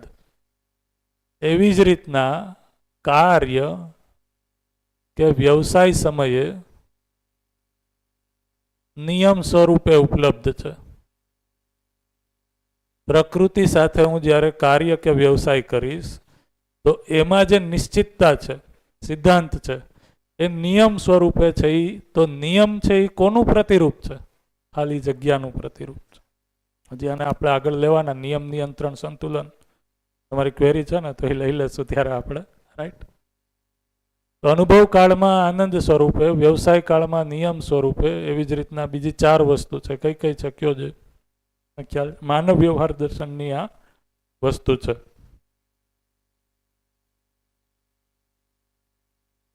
હા, પહેલા જ પેજમાં છે તમારી પાસે, બીજા પેજમાં હશે પાછળ. પેલો અધ્યાય છે ને એમાં.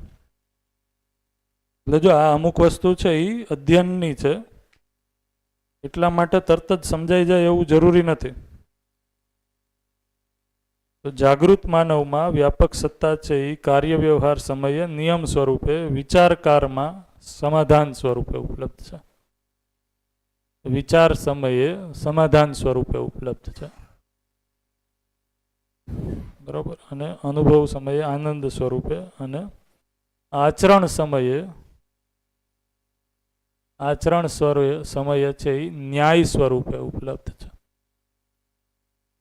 આ રીતના છે. 4 વસ્તુ છે.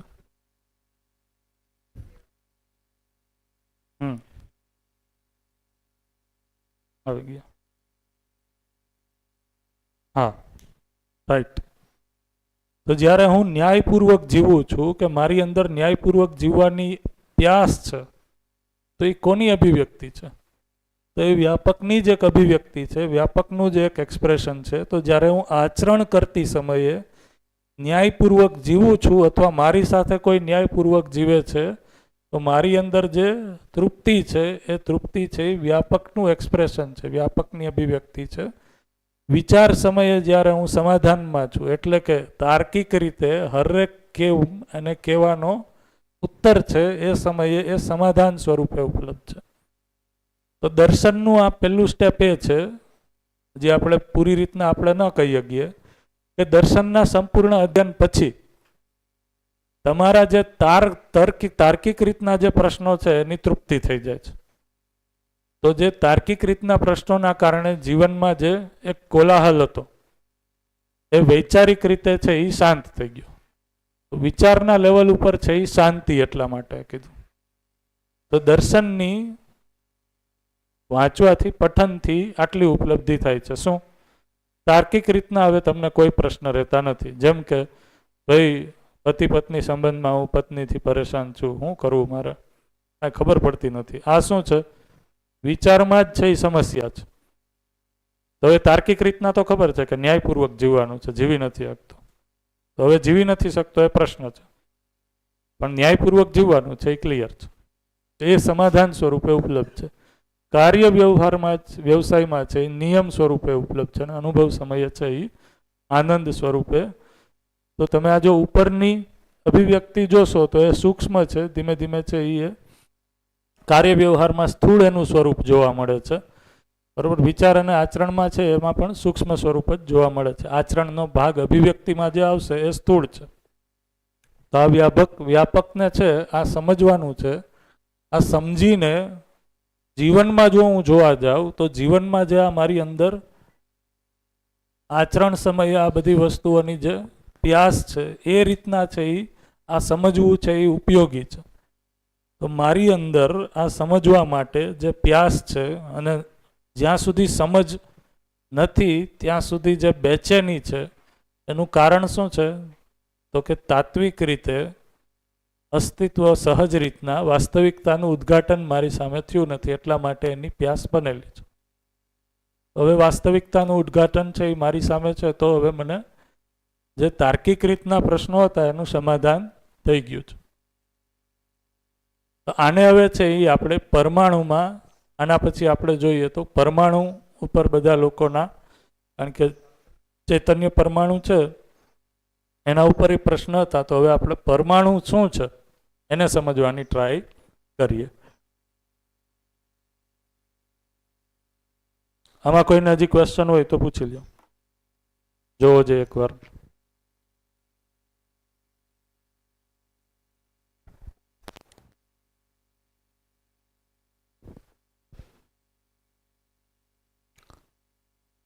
પરમાણુમાં વ્યવસ્થાનું સ્વરૂપ છે, તો અત્યાર સુધી આપણે વિજ્ઞાન વિધિથી તો પરમાણુનું એક સ્ટડી કર્યું જ છે. તો મધ્યસ્થ દર્શન અનુસાર પરમાણુ છે એનું એક સ્વરૂપ છે, એમાં અમુક સામ્યતા છે વિજ્ઞાન સાથે અને અમુક છે એ ભિન્નતા છે. તો પહેલી ભિન્નતા એ છે કે પરમાણુ છે એ વ્યવસ્થાનું સ્વરૂપ છે એવું દર્શન કહે છે.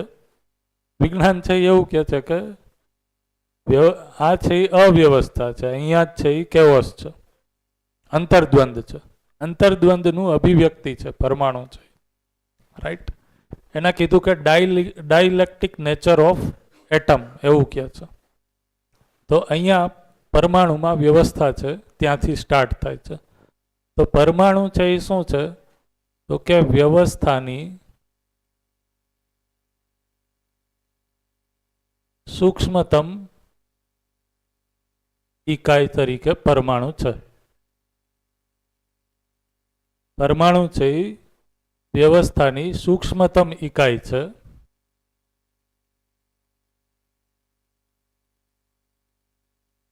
આ પરમાણુ છે એને આપણે જોઈએ તો એ જળ પરમાણુ જે 120 પ્રજાતિના છે અને એક પ્રજાતિનું ચૈતન્ય પરમાણુ છે.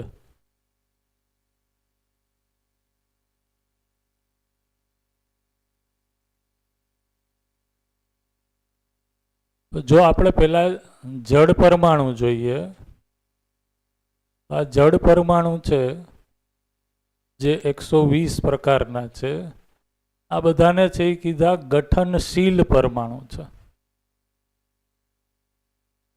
ગઠનશીલ પરમાણુ છે. ગઠનશીલ પરમાણુ એટલે જેના ગઠનમાં પરિવર્તન થઈ શકે એવું છે, પરિવર્તન સ્વરૂપ છે. જો આની અંદર આપણે ગતિ જોઈએ તો પરમાણુની અંદર 3 પ્રકારની ગતિ જોવા મળે છે. એક છે એ ઘૂર્ણન ગતિ કીધું. ઘૂર્ણન ગતિ એટલે શું, તો કે જે પરમાણુ અંશો છે એ પરમાણુ અંશો પોતાની ધરી ઉપર ફરે છે એને કીધું. તો દાખલા તરીકે આ એક ન્યુક્લિયસ છે અને આ છે એ ફરતે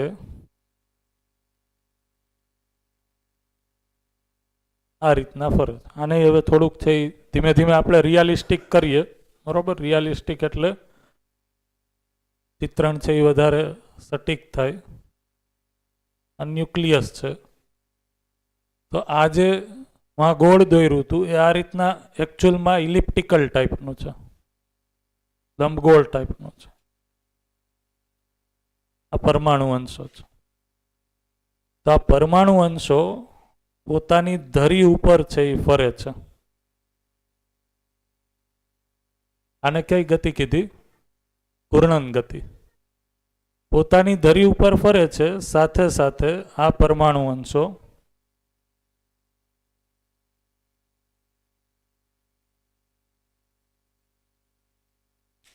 એ આ નિશ્ચિત કાર્ય ગતિ પથ છે,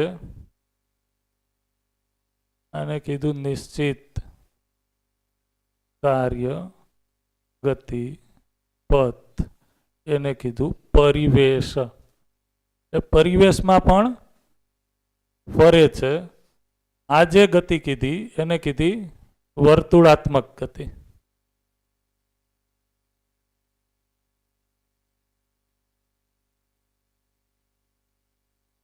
તો પરમ હા ઘૂર્ણન એટલે છે એ રોટેશન, આ રીતના પોતાની ધરી ઉપર ફરવું એને કીધું ઘૂર્ણન. તો પોતાની ધરી ઉપર ફરતા ફરતા ઇલિપ્ટિકલ શેપમાં આ રીતના ફરે છે એને શું કીધું? હા, પરિક્રમા કરે છે એને શું કીધું? વર્તુળાત્મક ગતિ. તો એ ક્યાં થાય છે? તો કે આ છે એ પરિવેશમાં થાય છે, એ પરિવેશમાં થાય છે. આ ઘૂર્ણન ગતિ છે એ ક્યાં થાય છે? આ ઘૂર્ણન ગતિ છે એ આ જે છે એના માટે દર્શનમાં શબ્દ યુઝ કર્યો મધ્યાંશ અથવા તો નાભી, અને એમાં જે અંશ છે એના માટે મધ્યાંશ, મધ્યમાં સ્થિત અંશ અથવા તો નાભિકીય અંશ કીધું.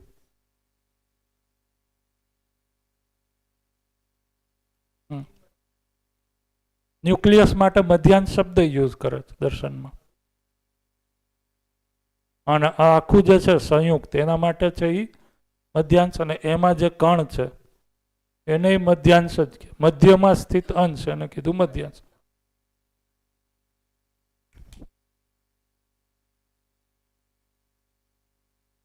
એને નાભી જ કહેવાય. બે યુઝ કર્યા છે. તમે કન્ફ્યુઝ થતું હોય તો અત્યારે આપણે એ કાઢી નાખીએ, નથી એમ કર્યું. હા હા, બે જ છે, બે છે.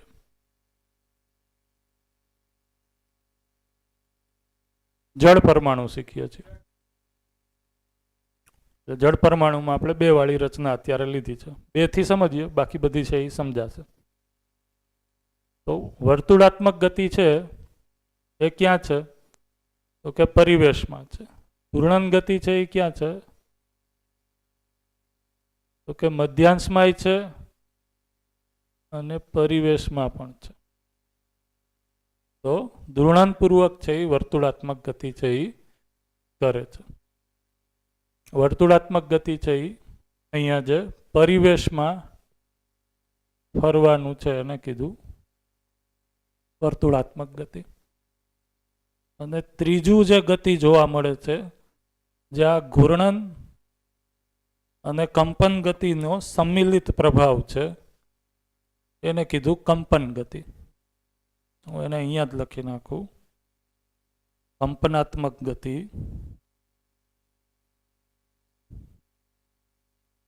તો કંપનાત્મક ગતિ એટલે શું? તો કે કંપનાત્મક ગતિ એટલે તો કે એક તો છે એ ઘૂર્ણન થાય છે અને બીજું છે એ વર્તુળાત્મક પણ થાય છે. આ બંને ગતિનો સંયુક્ત પ્રભાવના કારણે પરમાણુ એઝ એ હોલમાં છે એ આ ગતિ જોવા મળે છે. તો અહીંયા એટલા માટે હું લખું છું કે આ પરમાણુના સ્તર પર જોવા મળે છે કંપનાત્મક ગતિ. તો એ કઈ રીતના છે? તો એનું થોડુંક ચિત્રણ છે એ અઘરું છે. અને અઘરું ઇન ધ સેન્સ કે કલ્પનામાં અમારે પણ છે એ ઘણી વાર છે શરૂઆતમાં છે એ બહુ એમાં ઘણા વેરિએશન જોવા મળતા.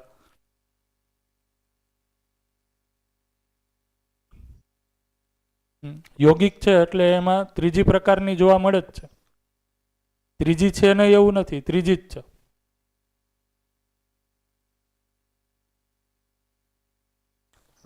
લઈ લ્યો, માઇક લઈ લ્યો. ફિઝિક્સમાં 3 ગતિ કહીએ છીએ, એમાં એક રેખીય ગતિ કહીએ છીએ. તો વર્તુળાત્મક ગતિ આમ રેખીય ગતિનો જ પાર્ટ ગણાય છે, કારણ કે મૂળ એક ડિસ્ટન્સ કવર કરે છે, બરાબર. અને ઘૂર્ણન ગતિ એટલે રોટેશનલ મોશન, ચાક ગતિ કહેતા હોઈએ છીએ. જે રીતે ચાકડો, જે કુંભારનો ચાકડો જે ધરી પર ફરે, તો એવી રીતે ચાક ગતિ ઘૂર્ણન ગતિ છે. વર્તુળાત્મક ગતિ છે જેવી રીતે આપણા સોલાર અને અર્થની સાપેક્ષમાં જોવા જઈએ તો 24 કલાક જે થાય છે બીકોઝ ઓફ ઘૂર્ણન ગતિ. ઘૂર્ણન કે વર્તુળાત્મક? ઘૂર્ણન. 24 કલાક. ઓકે, 24 કલાક. અને 365 ડેઝ જે થાય છે સૂર્યની આજુબાજુ વર્તુળાકાર ગતિ, એ વર્તુળાત્મક ગતિ. અને કંપનાત્મક ગતિ જે ખરી ને એનું કારણ આ ઇલિપ્ટિકલ, મતલબ ઘણીવાર સૂર્યની નજીક પણ જાય છે, દૂર પણ આવે છે, મતલબ એક બેલેન્સ એની સાથે સાચવી રાખવા માટે જે નજીક દૂર જેમાં વાઇબ્રેશનલ, એટલે એના માટે ઉદાહરણ આપણે આપતા હોય છે લોલક, સાદું સરળ આવર્ત ગતિ, અને આપણે નોર્મલ એની સિમ્પલ જે ગતિ કહીએ છીએ ને સરળ આવર્ત ગતિ કહેવામાં આવે છે, એટલે આવર્તનીય છે. પણ એ કયા અર્થમાં છે? તો બેલેન્સ એનું એ બેલેન્સ માટે છે, મતલબ એ બેલેન્સ જનરેટ કરવા માટે જે નજીક દૂર જયા કરે છે એને આપણે, પણ એ આવર્ત ગતિ કહેતા હોય છે. એટલે વાઇબ્રેશનલ મોશન જેને એટલે કે વેવ્સ પણ કહ્યા ને, તો વેવ્સ પણ કેવા છે? વાઇબ્રેશનલ મોશનમાં છે. અહીંયા કંપનાત્મક ગતિ એટલે કઈ રીતના કીધી છે? તો કે જે આ ઘૂર્ણન ગતિ થાય છે આ રીતના, અને સાથે છે એ આ રીતના છે એ વર્તુળાત્મક ગતિ થાય છે, બરોબર? રેખીય ગતિ નહીં. રેખીય ગતિ છે એ કોઈ એક ઇન્સ્ટન્સમાં કહી શકીએ આપણે, પછી વેક્ટરના હિસાબે દિશા બદલે છે, તો એ વર્તુળાત્મક ગતિ થાય છે. આ વર્તુળાત્મક ગતિ, હવે આમાં થોડુંક ઇમેજિનેશન માટે છે. આવો બેન, ક્યાં ખોવાઈ ગયા હતા? આ જે ગતિ છે ત્રીજી, એને સમજવા માટે ગણિતમાં એક કન્સેપ્ટ આવે પ્લેન. ગુજરાતીમાં શું કહેવાય એનો? સમતલ. સમતલનો કન્સેપ્ટ આવે. બધું પેડ છે એ ક્યાં ગયું? લાવો પેડ. હા, પેડ.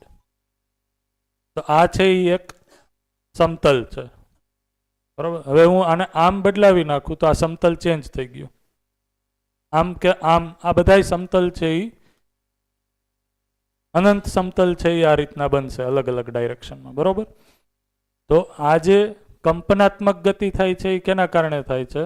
તો કે આવી રીતના ફરતા ફરતા અમુક સમયે આ પ્લેન પણ બદલાવે છે, એટલે કે આ એક પ્લેનમાં ગતિ કરતું નથી. તો એના કારણે છે એ આખું આમ થાય છે. આને કીધું કંપનાત્મક ગતિ.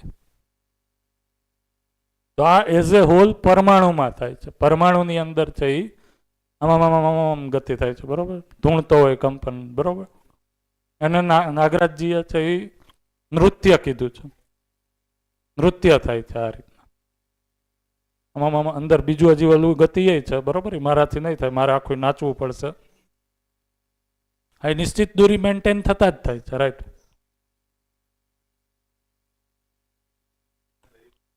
હા હા, કંપન છે એ ધરી ઉપર અને પરિવેશમાં ફરવાના કારણે જ છે.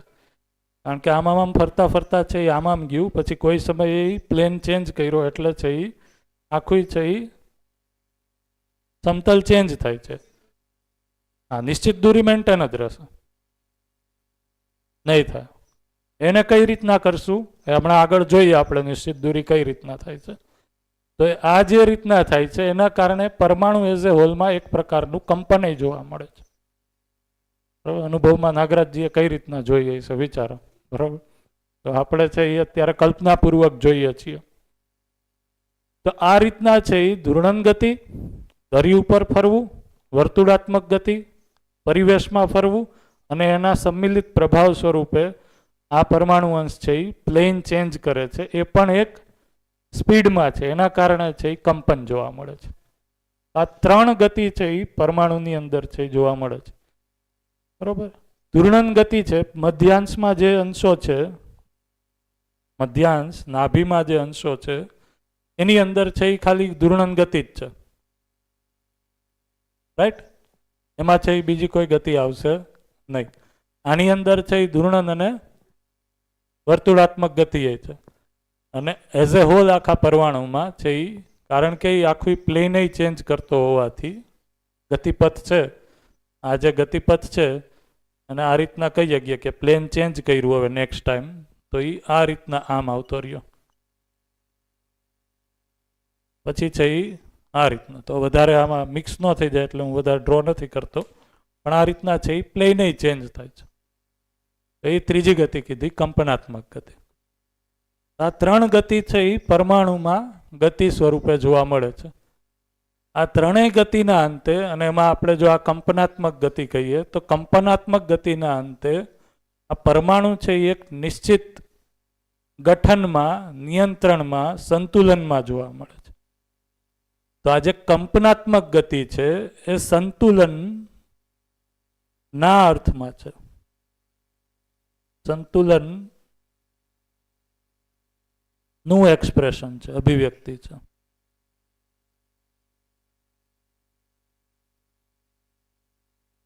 જળ પરમાણુ એના કારણે છે એ જળ પરમાણુ છે એ એક નિશ્ચિત ગઠનમાં છે એ બનેલો રહે છે. આ થઈ આ ગતિની વાત. એવી જ રીતના હવે આપણે જોઈએ તો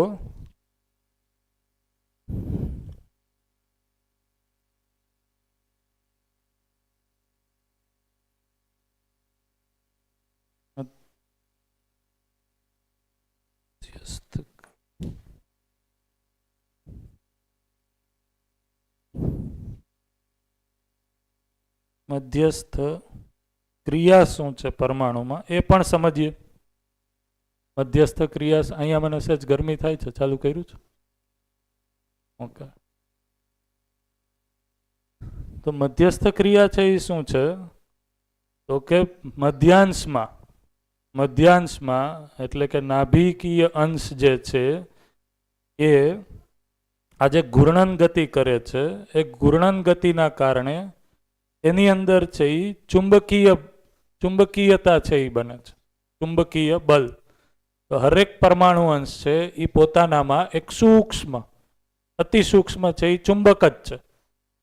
એ ચુંબક છે એ આ નોર્થ સાઉથ પોલ સ્વરૂપે હોય છે.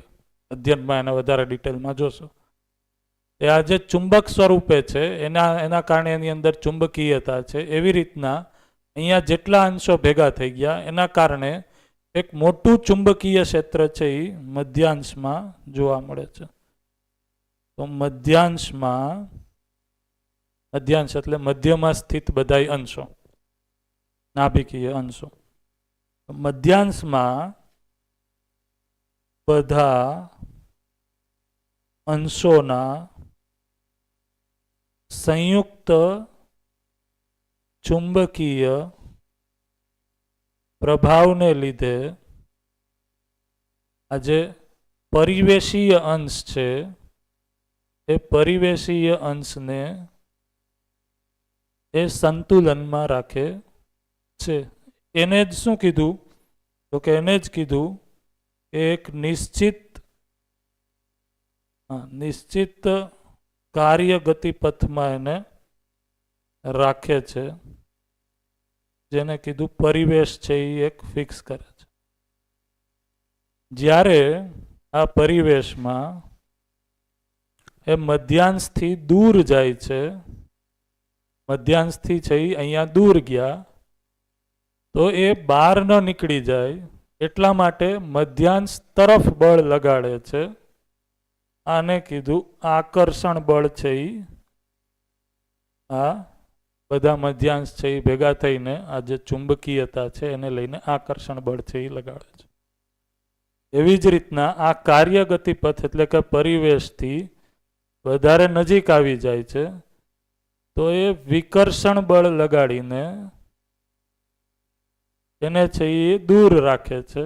આને સંયુક્ત રીતના કીધું એ એક અચ્છી નિશ્ચિત દૂરીમાં હંમેશા બનેલું રહે છે.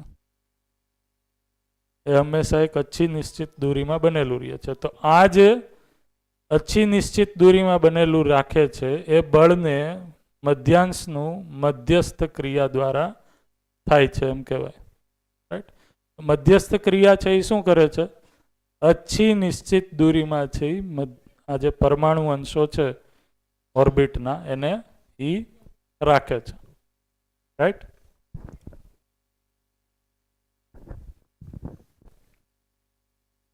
હા, હું ખાઉં છું એ જેઠીમધ છે.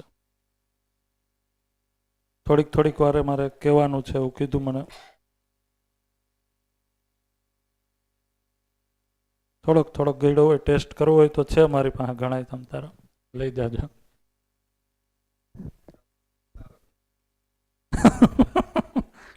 જરૂરી નથી પણ ગળું છે એ વધારે સ્ટ્રેસમાં આવતું હોય તો ખાઈ લેવું એમ. અહીંયા સુધી છે એ આ ક્લિયર થાય છે, આ સમજાય છે? આ મધ્યસ્થ ક્રિયા છે એ શું કરે છે તો કે પરમાણુ અંશોમાં ઓર્બિટમાં જે અંશો છે, આને ઇંગ્લિશમાં છે એ આપણે ઓર્બિટ કીધું, થઈ ગયું આને પરિવેશને ઓર્બિટ કીધું, બરોબર? આને છે એ ન્યુક્લિયસ કીધું, રાઈટ? તો જે ઓર્બિટલ એટમ પરમાણુ અંશો છે એને છે એ નિશ્ચિત કાર્ય ગતિમથમાં એ રાખે છે. તો એ મધ્યસ્થ ક્રિયા એના માટે જવાબદાર છે. હવે આગળ આપણે જો જોઈએ તો હજી આ ગઠનશીલ પરમાણુ છે એમાં જ આપણે જોઈએ તો ગઠનશીલ પરમાણુમાં જ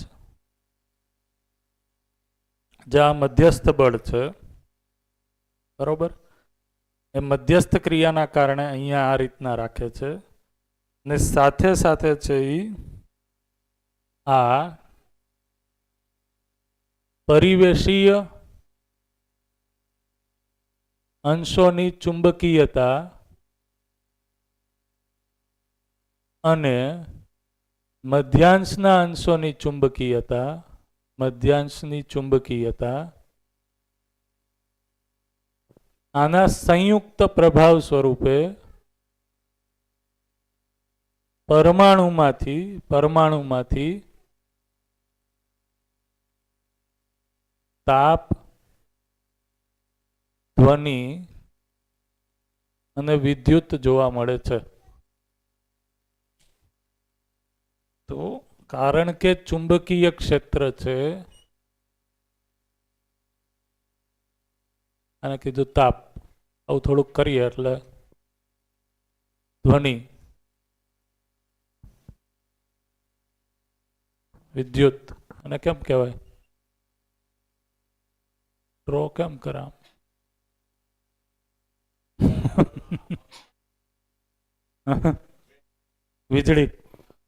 વીજળી કેમ દોરવી? હા, એવું જ કરવું છે.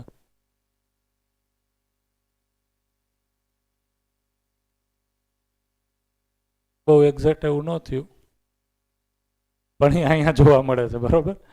તો આ જે પરમાણુ છે એના એક્સપ્રેશન સ્વરૂપે આ જે છે એ તાપ, વિદ્યુત અને ધ્વનિ એ જોવા મળે છે.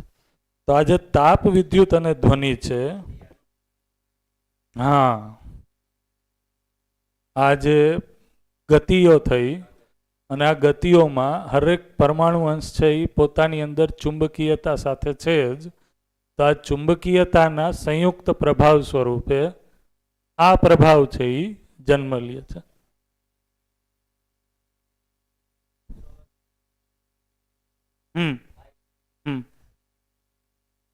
તો માઇક આવે ત્યાં સુધીમાં ખાલી એડ કરી દઉં કે જે આ ચુંબકના કારણે આ તાપ છે, ધ્વનિ છે, વિદ્યુત છે, આ તાપનો યુઝ કરીને જ જે આપણે અત્યારે ઇન્ડક્ટિવ થર્મલ ગરમી ઊભી કરીએ છીએ, ઇન્ડક્શન પેલા સ્ટવ આવે તો એમાંથી આ ચુંબકીયતાને વધારે ઘટાડીને જ છે એ તાપ વધારે કે ઓછો થાય છે, એવું કંઈક છે, બરોબર?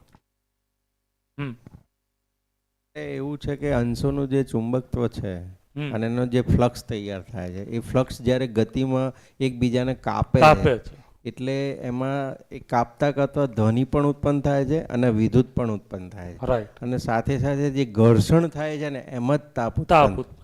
એક્ઝેક્ટલી. આ ખ્યાલ આવ્યો? પાછો એકવાર રિપીટ કરો. આ જે અંશો છે એ પોતાનું ચુંબકત્વ ધરાવે છે કારણ કે વ્યાપકમાં હોવાથી. તો મૂળમાં વ્યાપકના કારણે હરેક પરમાણુ ઉર્જિત છે. એ ઉર્જિત કયા સ્વરૂપે છે? ચુંબકીયતાના સ્વરૂપે છે. હરેક પરમાણુ અંશમાં છે એ વ્યાપકમાં રહેવાના કારણે ચુંબકીયતા છે. અને એ મોડર્ન સાયન્સમાં પણ શોધાયું છે. દરેક તત્વ, દરેક પરમાણુ પોતાનું ચુંબકત્વ ધરાવે છે અને એકબીજા પ્રત્યે આકર્ષણ કરે છે. રાઈટ. તો એ જે ચુંબકત્વનો ફ્લક્સ હોય, એનું જે ક્ષેત્ર હોય, એ ક્ષેત્ર સાથે ગતિ કરે ને તો ક્ષેત્રના કોઈક એક સમયે એકબીજાને કાપે છે. બરોબર છે. એ કાપવાના લીધે ધ્વનિ પણ ઉત્પન્ન થાય છે, ઘર્ષણના લીધે તાપ પણ ઉત્પન્ન થાય છે અને ફ્લક્સ એકબીજાને કાપવાથી તો ઇન્ડક્ટિવિટીમાં કન્વર્ટ થાય છે, એટલે કે વિદ્યુતમાં કન્વર્ટ થાય છે. એટલે ત્રણેય વસ્તુ એક જ સાથે થાય છે. એક જ સાથે થાય છે. અને એનું લગભગ ઇક્વેશન કંઈક છે કે એને કઈ રીતના કાપીએ એના કારણે તમારે તાપ ધ્વનિ વિદ્યુતમાંથી શું મેક્સિમમ લેવું છે એ તમે સંતુલન લઈ શકો. એના ઉપર સાયન્સે અત્યારે સારું સંશોધન કરેલું છે. જેમ કે આ મેં કીધું કે ઇન્ડક્ટિવ સ્ટવ છે તો એમાં છે એ મેક્સિમમ હું છે એ તાપ વધારે જનરેટ થાય એ કામ કરું છું. ધ્વનિ એ જનરેટ થાય જ છે, જોજો તમે એ ચાલુ થાય ને ત્યારે. કોઈ વાપરો છે ઇન્ડક્ટિવ સ્ટવ? આપણે એમાં અવાજ ચાલુ થાય જ્યારે ચાલુ કરશો ત્યારે, પણ મેક્સિમમ એક્સપ્રેશન છે એ અને તાપ વધારે જનરેટ થાય એ રીતના એનું મિકેનિઝમ એ તમે ગોઠવી શકો. વિદ્યુતનું લગભગ જેટલો વિદ્યુત આપીએ છીએ એટલું જ મેક્સિમમ થઈ શકે. એનાથી વધારે થાય તો બહુ સારું કહેવાય. એનાથી છે એ વધારે વિદ્યુત છે એ મેળવી શકીએ આપણે. પણ એનું મારું કોઈ ડિટેલ સ્ટડી નથી, આટલી તો મને ખ્યાલ છે. મૂળ ચેષ્ટા છે એના એક જ. અને થોડુંક એમાં એ રીતના કહી શકીએ કે મૂળ ચેષ્ટા છે ને એ એકચ્યુઅલમાં આ ગતિમાં આવી જવાની છે, વ્યવસ્થા થઈ જવાની છે. ચુંબકીયતા છે એ મૂળ ચેષ્ટા નથી. શું કામ? કારણ કે પરમાણુ અંશ એઝ એ સિંગલ ચુંબકીયતા સાથે છે જ, પણ એ કોઈ વ્યવસ્થાનું સ્વરૂપ નથી.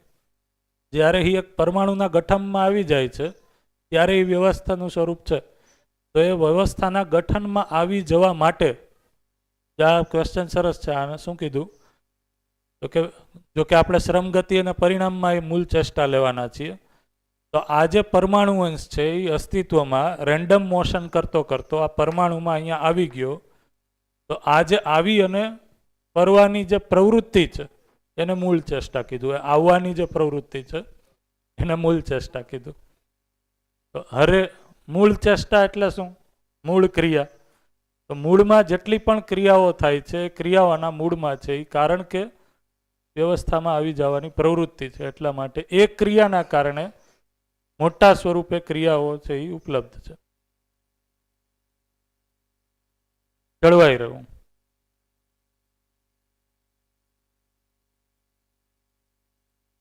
હા હા, સમજવા માટે અહીંયાથી થાય. રાઈટ.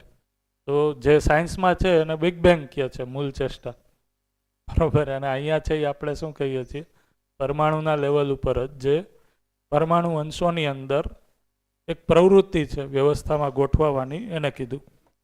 હવે બ્રેકનો ઇશારો થઈ ગયો છે એટલે અહીંયા સુધી રાખીએ. અહીંયાથી હવે આપણે પરમાણુમાં અંદર જે આ તાપ ધ્વનિ વિદ્યુત જોયું સંયુક્ત પ્રભાવ સ્વરૂપે, એના પછી આગળ મધ્યસ્થ ક્રિયા સ્વરૂપે બીજી જે એનું એક્સપ્રેશન છે એને પણ જોઈએ. આ સ્ટડી આપણે કર્યો એ શેનો છે? જળ પરમાણુનો જ સ્ટડી છે. હજી આની અંદર અમુક ડિટેલ આપણે હમણાં એડ કરીએ, મૂકીએ. ક્યાં સાયન્સમાં ભિન્નતા છે, ક્યાં સાયન્સ અને મધ્યસ્થ દર્શનમાં સામ્યતા છે એ આપણે જોશું. આના ઉપર છે એ મેં જ્યારે હું કોલેજમાં હતો ત્યારે એક રિસર્ચ પેપર બનાવ્યું હતું આ પરમાણુના મોડેલ ઉપર. એટલે એમાં બધી ગતિ છે એ મેં એડ કરી હતી. ઓકે, અહીંયા સુધી રાખીએ. બરોબર રહ્યું? ખ્યાલ આવે છે? Okay, thank you.